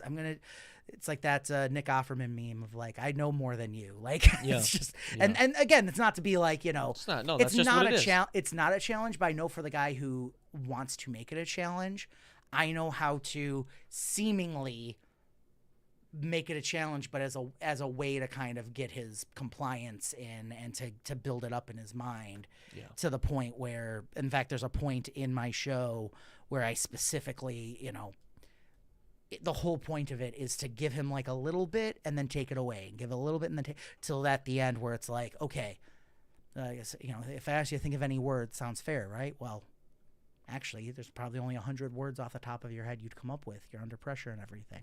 So you're picking out of these books, but maybe you don't know if the books are real. So take a look at them. I got all, books everyone knows. All that. I'm constantly, doing all of that. I tell people, like, make sure there's no cameras popping out and that. And make sure I have a joke of, make sure there's no earpieces in my ears. I actually offer $100,000 to anyone who can prove I use Seek Electronics in any of my work. And that's serious business because I don't have $100,000. Yeah. And that's, that's the joke, but it's also true. Like, there's There isn't. everything I do is is all based on. There's actually something in the last show you guys saw in Lake Geneva. There was something that is traced back to a book called Discovery of Witchcraft from 1584. The book was actually burned by King James of King James Bible fame because he didn't want word getting out about, witches and all this stuff. There's something in that book from 1584. There's a principle in that book that I use, Ridiculous. all the time, every show. And that's, that's why I'm not worried about, people like, oh, you're worried about people figuring it out. Like part of it is like kind of figuring it out and coming up with your own vibe. And also there are times where I am just telling you like exactly what I'm doing, exactly where I'm going with this, how I'm going to do this. Like I'll explain how one of my grand finales work with memorizing the cards where the gag is I'm going to read my own mind. Yo, Larry Bird used to call this. I used to say, hey, I'm going to score from right here. Mm-hmm. I'm scoring game from right here. They would call the timeout. They break the timeout. He'd get the ball. He'd dribble right to the spot. He'd make it. And probably say a slur or something. We don't know. Yeah, but like, maybe. Yeah. Larry Bird would, you know what I'm saying? It's, yeah. You're that. It don't matter that I know what you're doing. I can't stop it. And it still doesn't. Well, that and also it's when people, when it becomes more of an immersive experience and we're willing. I call it. You said Larry Bird. Talk about another person who maybe wasn't a great human being, but Bobby Fischer. If you sit down to play chess with, he was the chess guy, the big chess guy. Yeah. If you sit down to play a game of chess with Bobby Fischer, you're gonna lose. Yeah. It's Bobby Fischer. It's been weeks, months, tops since you last played chess. He lives and breathes it. Yeah. You ain't gonna get close. No. But you're gonna do it. Yeah. And you're gonna do your best. Yeah. And what are you gonna say after? Oh my God, I played chess with Bobby Fischer. Yeah. Oh, he creamed me. Yeah. Good guy too. Which he maybe was, maybe wasn't. Maybe, I don't know. But like that's kind of what I want with my show. Like, like, I don't care. Like again, I've had things that are 1,000% not a trick. I even explain how they work as I'm doing it. Like again, I've picked up on vibes from objects. I don't know where they came from, and people are like, "Oh, you looked that up on social media, right?" Yeah. Like, no, it just came to me. In fact, I'll tell you exactly how I did the thing I sent you in the mail in a moment. Yeah, exactly. That's what I was gonna say. You don't fake none of this shit. But there's that, and also like, but I love that there's mystery of like, oh, I don't know where to draw the line on this. So I'm okay with that, and I'm okay if people want to think it's all tricks or all fake or all real. Like, I'm glad that there's that mystery. Yeah. I don't care where you land on that spectrum as long as you realize what I'm doing is not easy. Yeah. It is tough, extremely yeah. hard.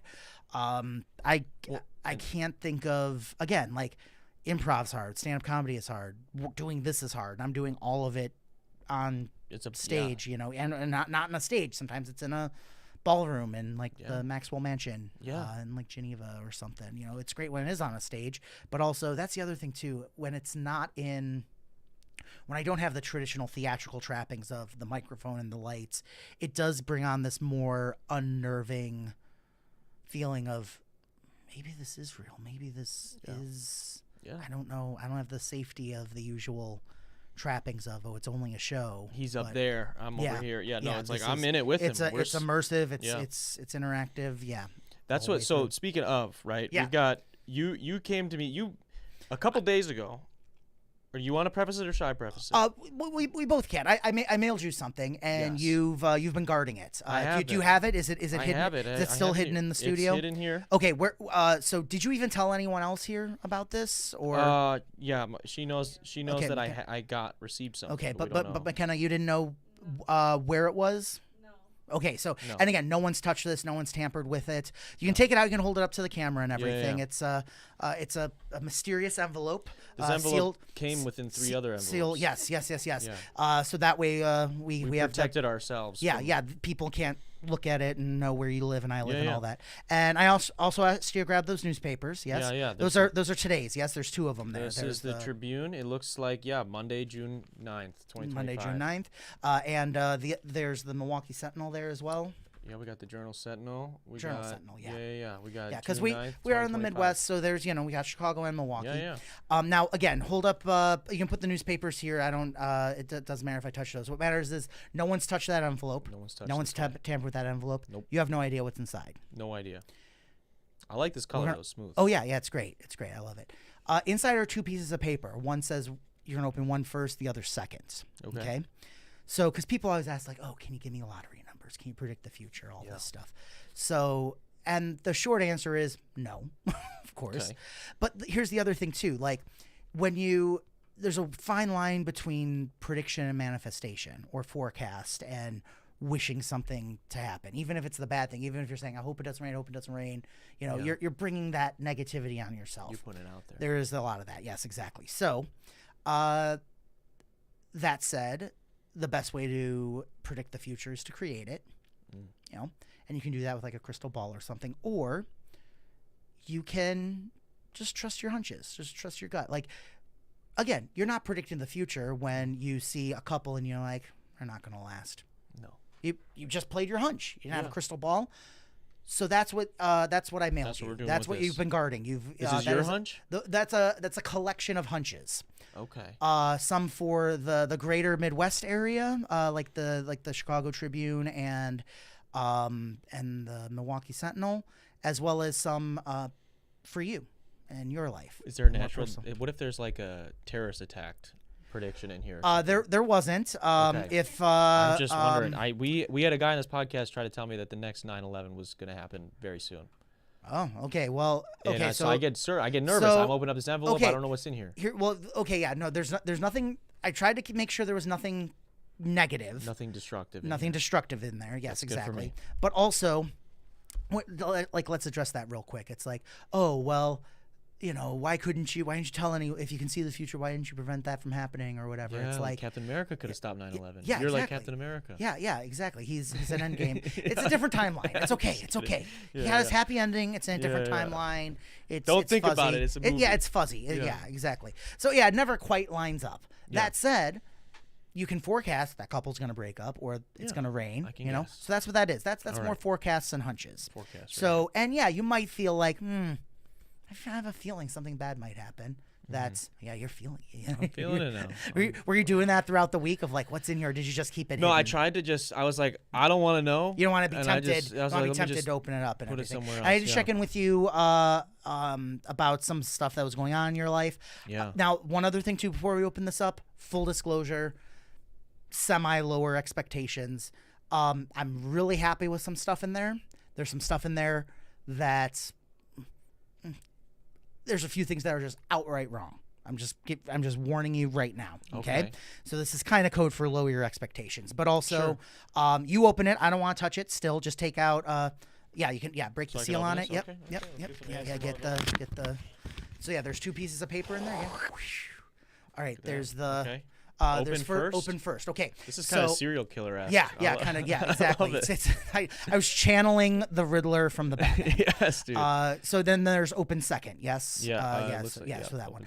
That one is for you. So why don't you put that like in your pocket or something for now, somewhere we can get to. Yeah. Hand me the Chicago Tribune.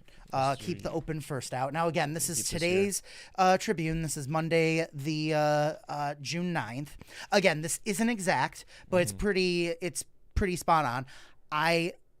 There's one of 2 ways. Maybe I had a dream. Maybe I had a forecast. Maybe I looked in a crystal ball, or maybe I searched through the last 6 months of Chicago Tribune front pages and took an educated guess. Believe whatever scares you the least. Doesn't matter what any of those are. What matters is the truth, which is you've been guarding this. Yeah. No one's tampered with it. You hit it. Yeah. McKenna didn't even know where it was, so I couldn't have called her and been like, "Hey, do this or whatever." You've been guarding that. Yeah. This okay. Is chilling here. Open up the first one, and just read the very top line. You can open up all the way. Yeah. Okay. The very top line is very important. It's at what? At Joe Diamond Live. Yeah, right yes, hashtag. Okay. Now you look. It looks kind of like a front page of a newspaper. Yeah. It does. So first things first. There's a headline with a photo. We'll get to the photo in a moment. I wrote down what it says. Electric Lion goes wrong. Yes, Canada. Electric Lion goes wrong. Some Canada. Now this isn't spot on. This is. You could even say it's completely wrong in some ways, but you can see the front page. What went wrong at Lion Electric? So it's an article. By the way, your face right now. Okay. Maybe it'll be a little kinder than I was worried about. So and it has Democrats, Canada, and Lion itself all played a role in the vehicle maker's failure. So it's something. I thought it was something about maybe an animatronic. I was at Disney last week too, so maybe like an animatronic lion went wrong or something. Okay. Something about a factory that's closing or something else or whatever. But now I drew a full school bus. In that drawing. Now, this is not accurate. There is an unfinished electric school bus sits in the shuttered Lion Electric factory. That said, though, it is a school bus. Yeah. If you hold yours up, in fact, hold them up side by side. I'll hand mine over so that you can hold up. I didn't include wheels. I had more of a front end on it, but I do have the same number of windows. That's 1, 2, 3, 4, 5 windows on the front page, and 1, 2, 3, 4, 5 windows in my drawing. Also, I have the word Canada underneath in the sub headline. The second word on that is Canada on the newspaper. I have freeze and Northwest and dollar signs on a little side article. Yeah. And it's funding freeze. So funding dollar signs, kind of close. Yeah. Worried Northwestern lab directors describe a bleak atmosphere. There is the word Northwest. It's in about the same place, a little lower, but I think we can say that's a decent forecast. That I think we could call that close enough. That's close. For that. Yeah. Okay. I would say uncannily close. Yeah. Yes. Okay. Yeah. Now next is Chicago sports. So we're going to take out. Should I go to the sports page on here? Yeah. There should be a sports page in there. Hopefully. Now I do have something else in there about the Brewers. So that might be in the Sentinel rather than the Tribune. Now, is that still today's Tribune? This is still today's Tribune. Okay, yep, it's got today's date on it. I didn't just put in the sports page from last week or something. Nope. And by the way, today's date is June 9th for people who want to go back. So, and you've been holding on to this envelope since you got it the 6th, the 5th? What was it? Was it Wednesday? I said I got it. It was Wednesday. I dropped it in the mail, and I think I got it the next day. Friday. Thursday, Friday. Okay, so it was definitely, and again, I sent you the receipt of the tracking number and everything. So even if something had happened. Yeah. Before it got here, you've had this since well before that. So Chicago sports, rally, not enough for Sox. Now I did write Chicago sports. Now I wrote down a Cubs pick, and it is 2 guys, 2 stick figures, and that is from a Cubs game there. Yeah. Look on there, find out I wrote down a Sox headline. I wasn't sure if the Chicago White Sox would be in there. Apparently not enough for Sox. Okay, so we got Sox White headline. Sox lose by how many? By 2 runs. Can you find the box score here? Yeah. The score. Maybe it might be below the fold. So yeah, take a look. Let's see. But I said they would lose by 2. The Sox came through late game production. Where's like the box? I haven't read a paper. Oh right, yeah, I know. It's that's the other thing too. If it was online, I wanted you to know for sure it was now. Here I see it. It's right up there. Here, hand me the paper. You hold up the prediction. I'll show up the prediction. It's I thought this was up next for that. So the Sox. Let's see here. Where are we? Cubs and Brewers 0, no runs. Oh wait, is that for that? That's for the Sox. This is the Cubs. Okay, that's why we're losing this here. Not enough for Sox.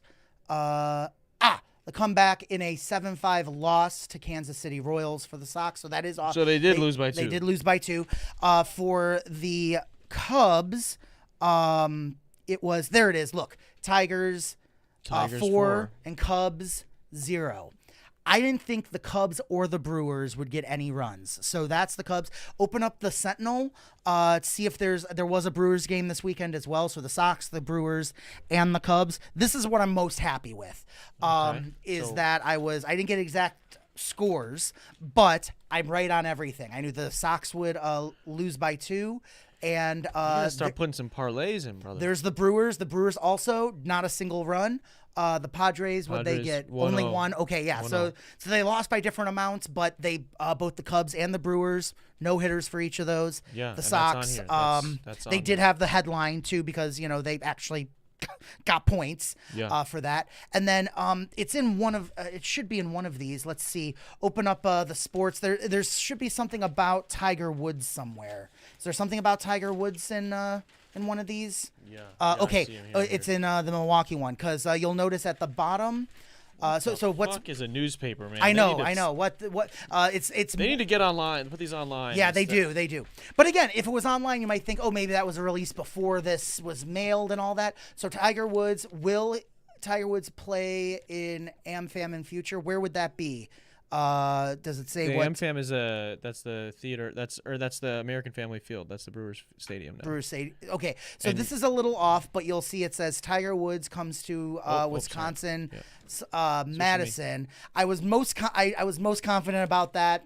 I wasn't spot on. It is Wisconsin. Yeah. Is there anything in there about him Madison? going to Madison? No, Madison. Tiger Woods could be coming to Madison very soon. Oh, perfect. Okay, good. Yeah. All right, that was the one I was the most confident about. Yeah. But I would have been happy with Milwaukee. So that was now again. This is the newspaper. This is about the greater world. Nothing.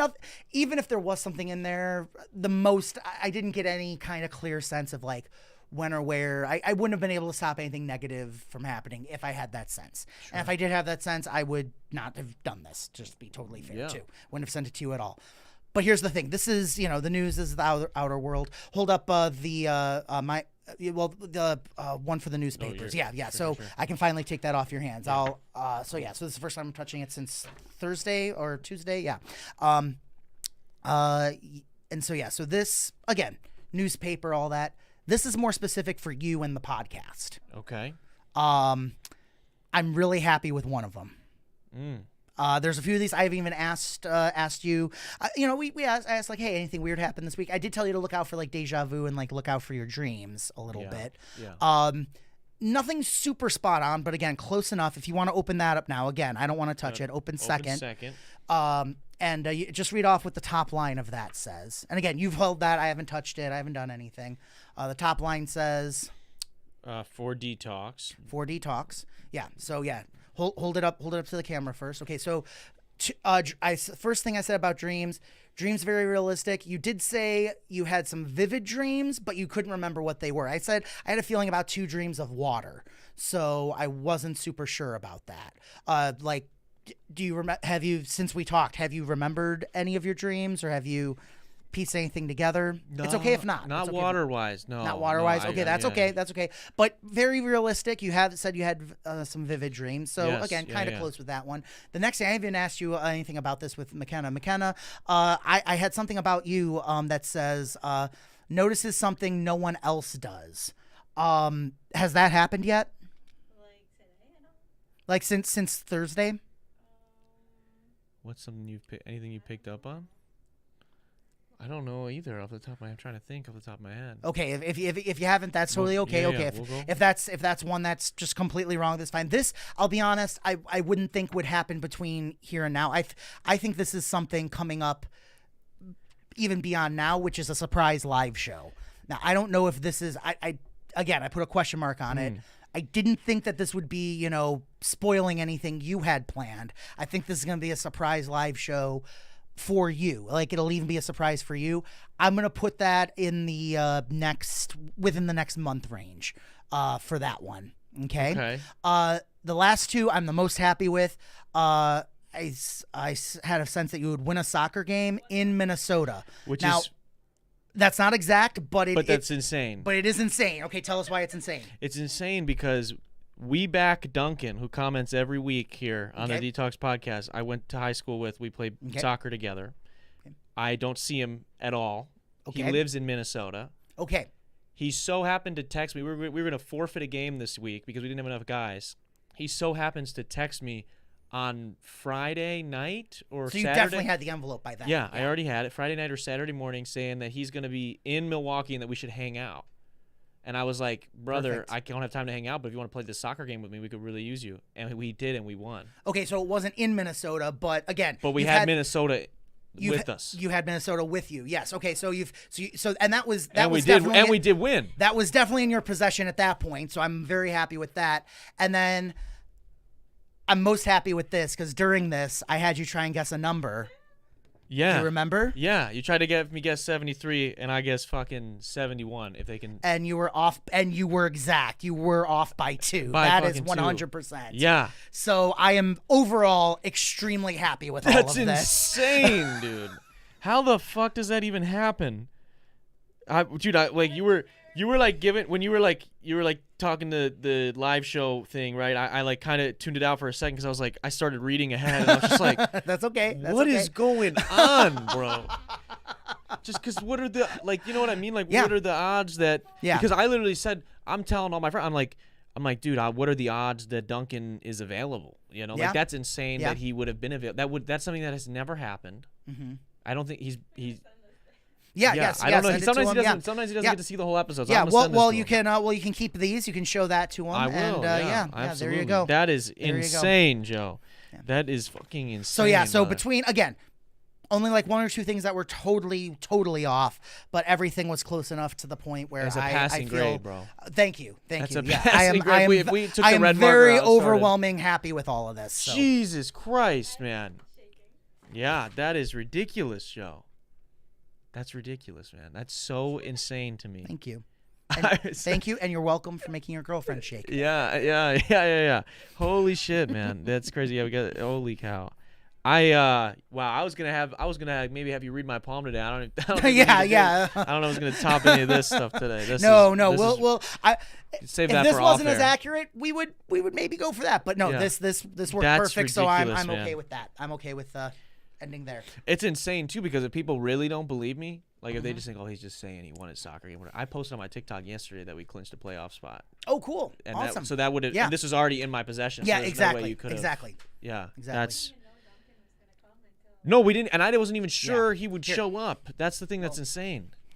We'll just we'll just cross out that in Minnesota part, and there, 100%. Look, everything there, 100% accurate. There, now, exactly. Yeah, ignore wow, that. Dude. That's crazy. I don't know what was coming to you when you sat down to write that, or how you could have forecasted that. A lot of drugs. Yeah, shit, man. That's the coke. Prescription. Prescription. It's all legal. Yeah. God damn, Joe. Well, thank you for being here, man. Thank you so much for doing this. Thank you for guarding this for several days and not knowing, Yeah. So that's the other thing I'm worried about. I'm not going to keep doing this because if people see this and see how accurate I've been, they might be like, "Oh, are there sports things in there? I'm going to bet on it." If they do that, tear it open and bet on the game and lose, they might blame me, and that won't be cool. Yeah, you gotta be. You probably get kicked out of like Have you ever done FanDuel or any of these sports betting apps? You ever get into that? Not really. Well, okay, so here's the. I mean, it's the same as like people like can you cheat cards at cards in the casino?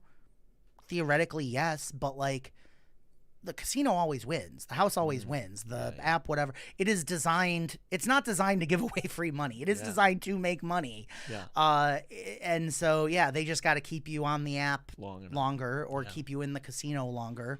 Like they will, if you're winning, they won't stop you from playing, but they will do everything in their power to keep you from taking that money across the street. Yeah. They'll give you hotels and all that. And if they have suspicions or something. Yeah. I've met a few people who've been like pit bosses in Vegas and stuff. And again, like none of this I feel like is accurate enough to like really place a full bet. I may or may not have placed a few smallish ones here and there, but also like again, when it comes to Dude, I would hate to see the other you thing too is if you that's the other thing too. If you tell everyone and speak it into existence, it has a chance of then not happening. Okay. So there's only so many things you can fully call your shot on. Yeah. So it's I was really accurate with it's online, you can find it. I did something similar with the Super Bowl, and I was actually most accurate with the halftime show because I'm a performer. Yeah. Like the one host was like, "Oh, I think Usher's gonna open with yeah," and I was like, "No, he's gonna close with it.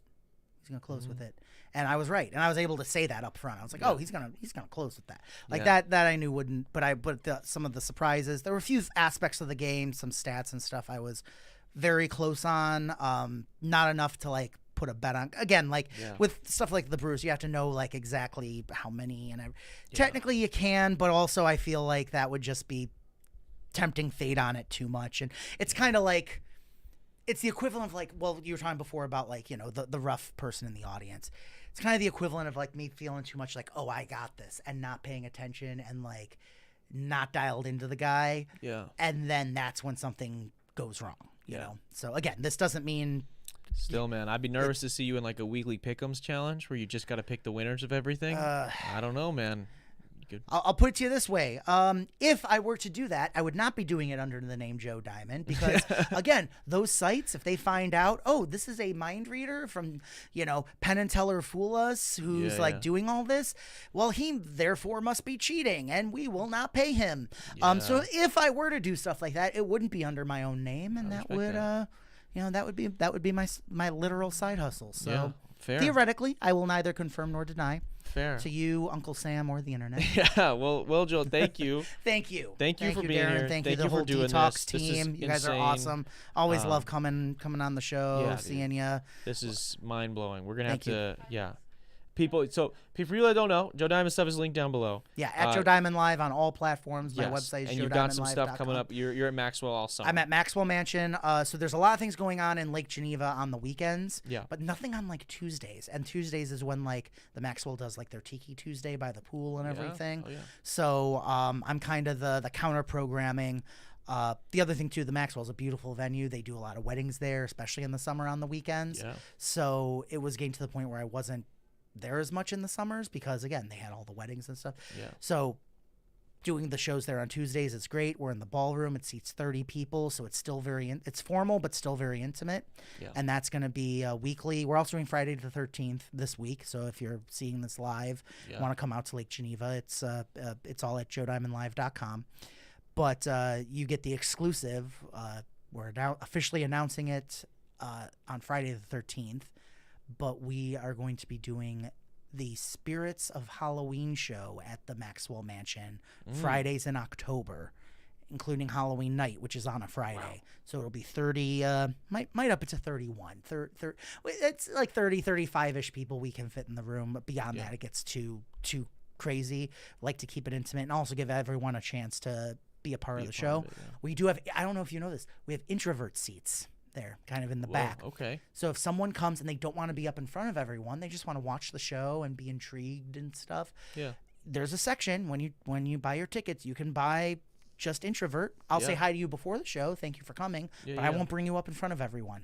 So, and there's some things that involve the whole audience that everyone can be involved with without being up in front of everyone. But yeah, so for people who, again, I have introvert days. I should give my audience introvert seats. So, that's so a cool even idea. if, so there's that. There's VIP couch seating up front.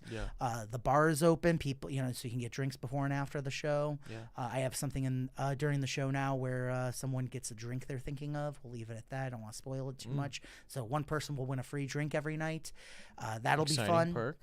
Yeah, and then for Halloween, I mean, it's one of the most haunted locations in the Midwest. We're going to be doing a completely different show. So if you come see me this summer at the Maxwell and you come back in October, it will be a completely different show, all different stuff.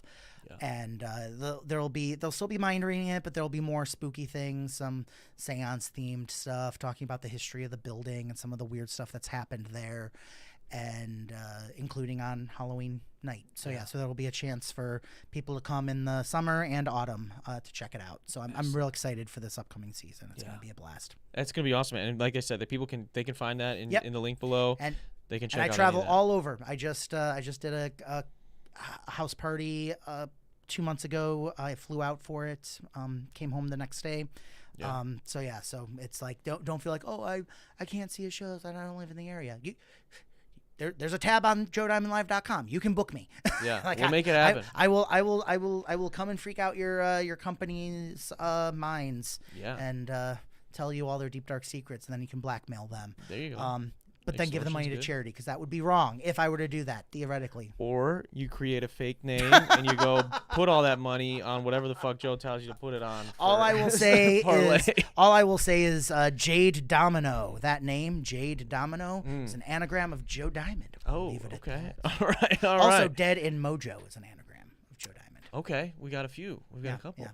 Well, thanks again, Joe, for being on the show. I want to say thank you to everybody who tuned in live today, as well as people that are listening days after, watching days after, whether it's on the clips on TikTok or whatnot, or YouTube, etc. Also want to say a quick shout out to our sponsors, or our patrons. Sorry, they should be up on the screen right now. If you guys are interested in getting behind the scenes access, extra videos, extra podcasts, as well as a series where I break down, I mix, master, write, record every single one of my songs, go to patreon.com/Darren Rita. You can help support the channel for as little as $1. Also want to say a quick shout out to Alpine House 2 for sponsoring another episode of the show, as well as Impulse Cameras for sponsoring. You can check both of them out in the description as well. And with all that stuff being said, this has been the 310th episode of the Detox Podcast. I will see you guys next week. Peace. I'm freaking out.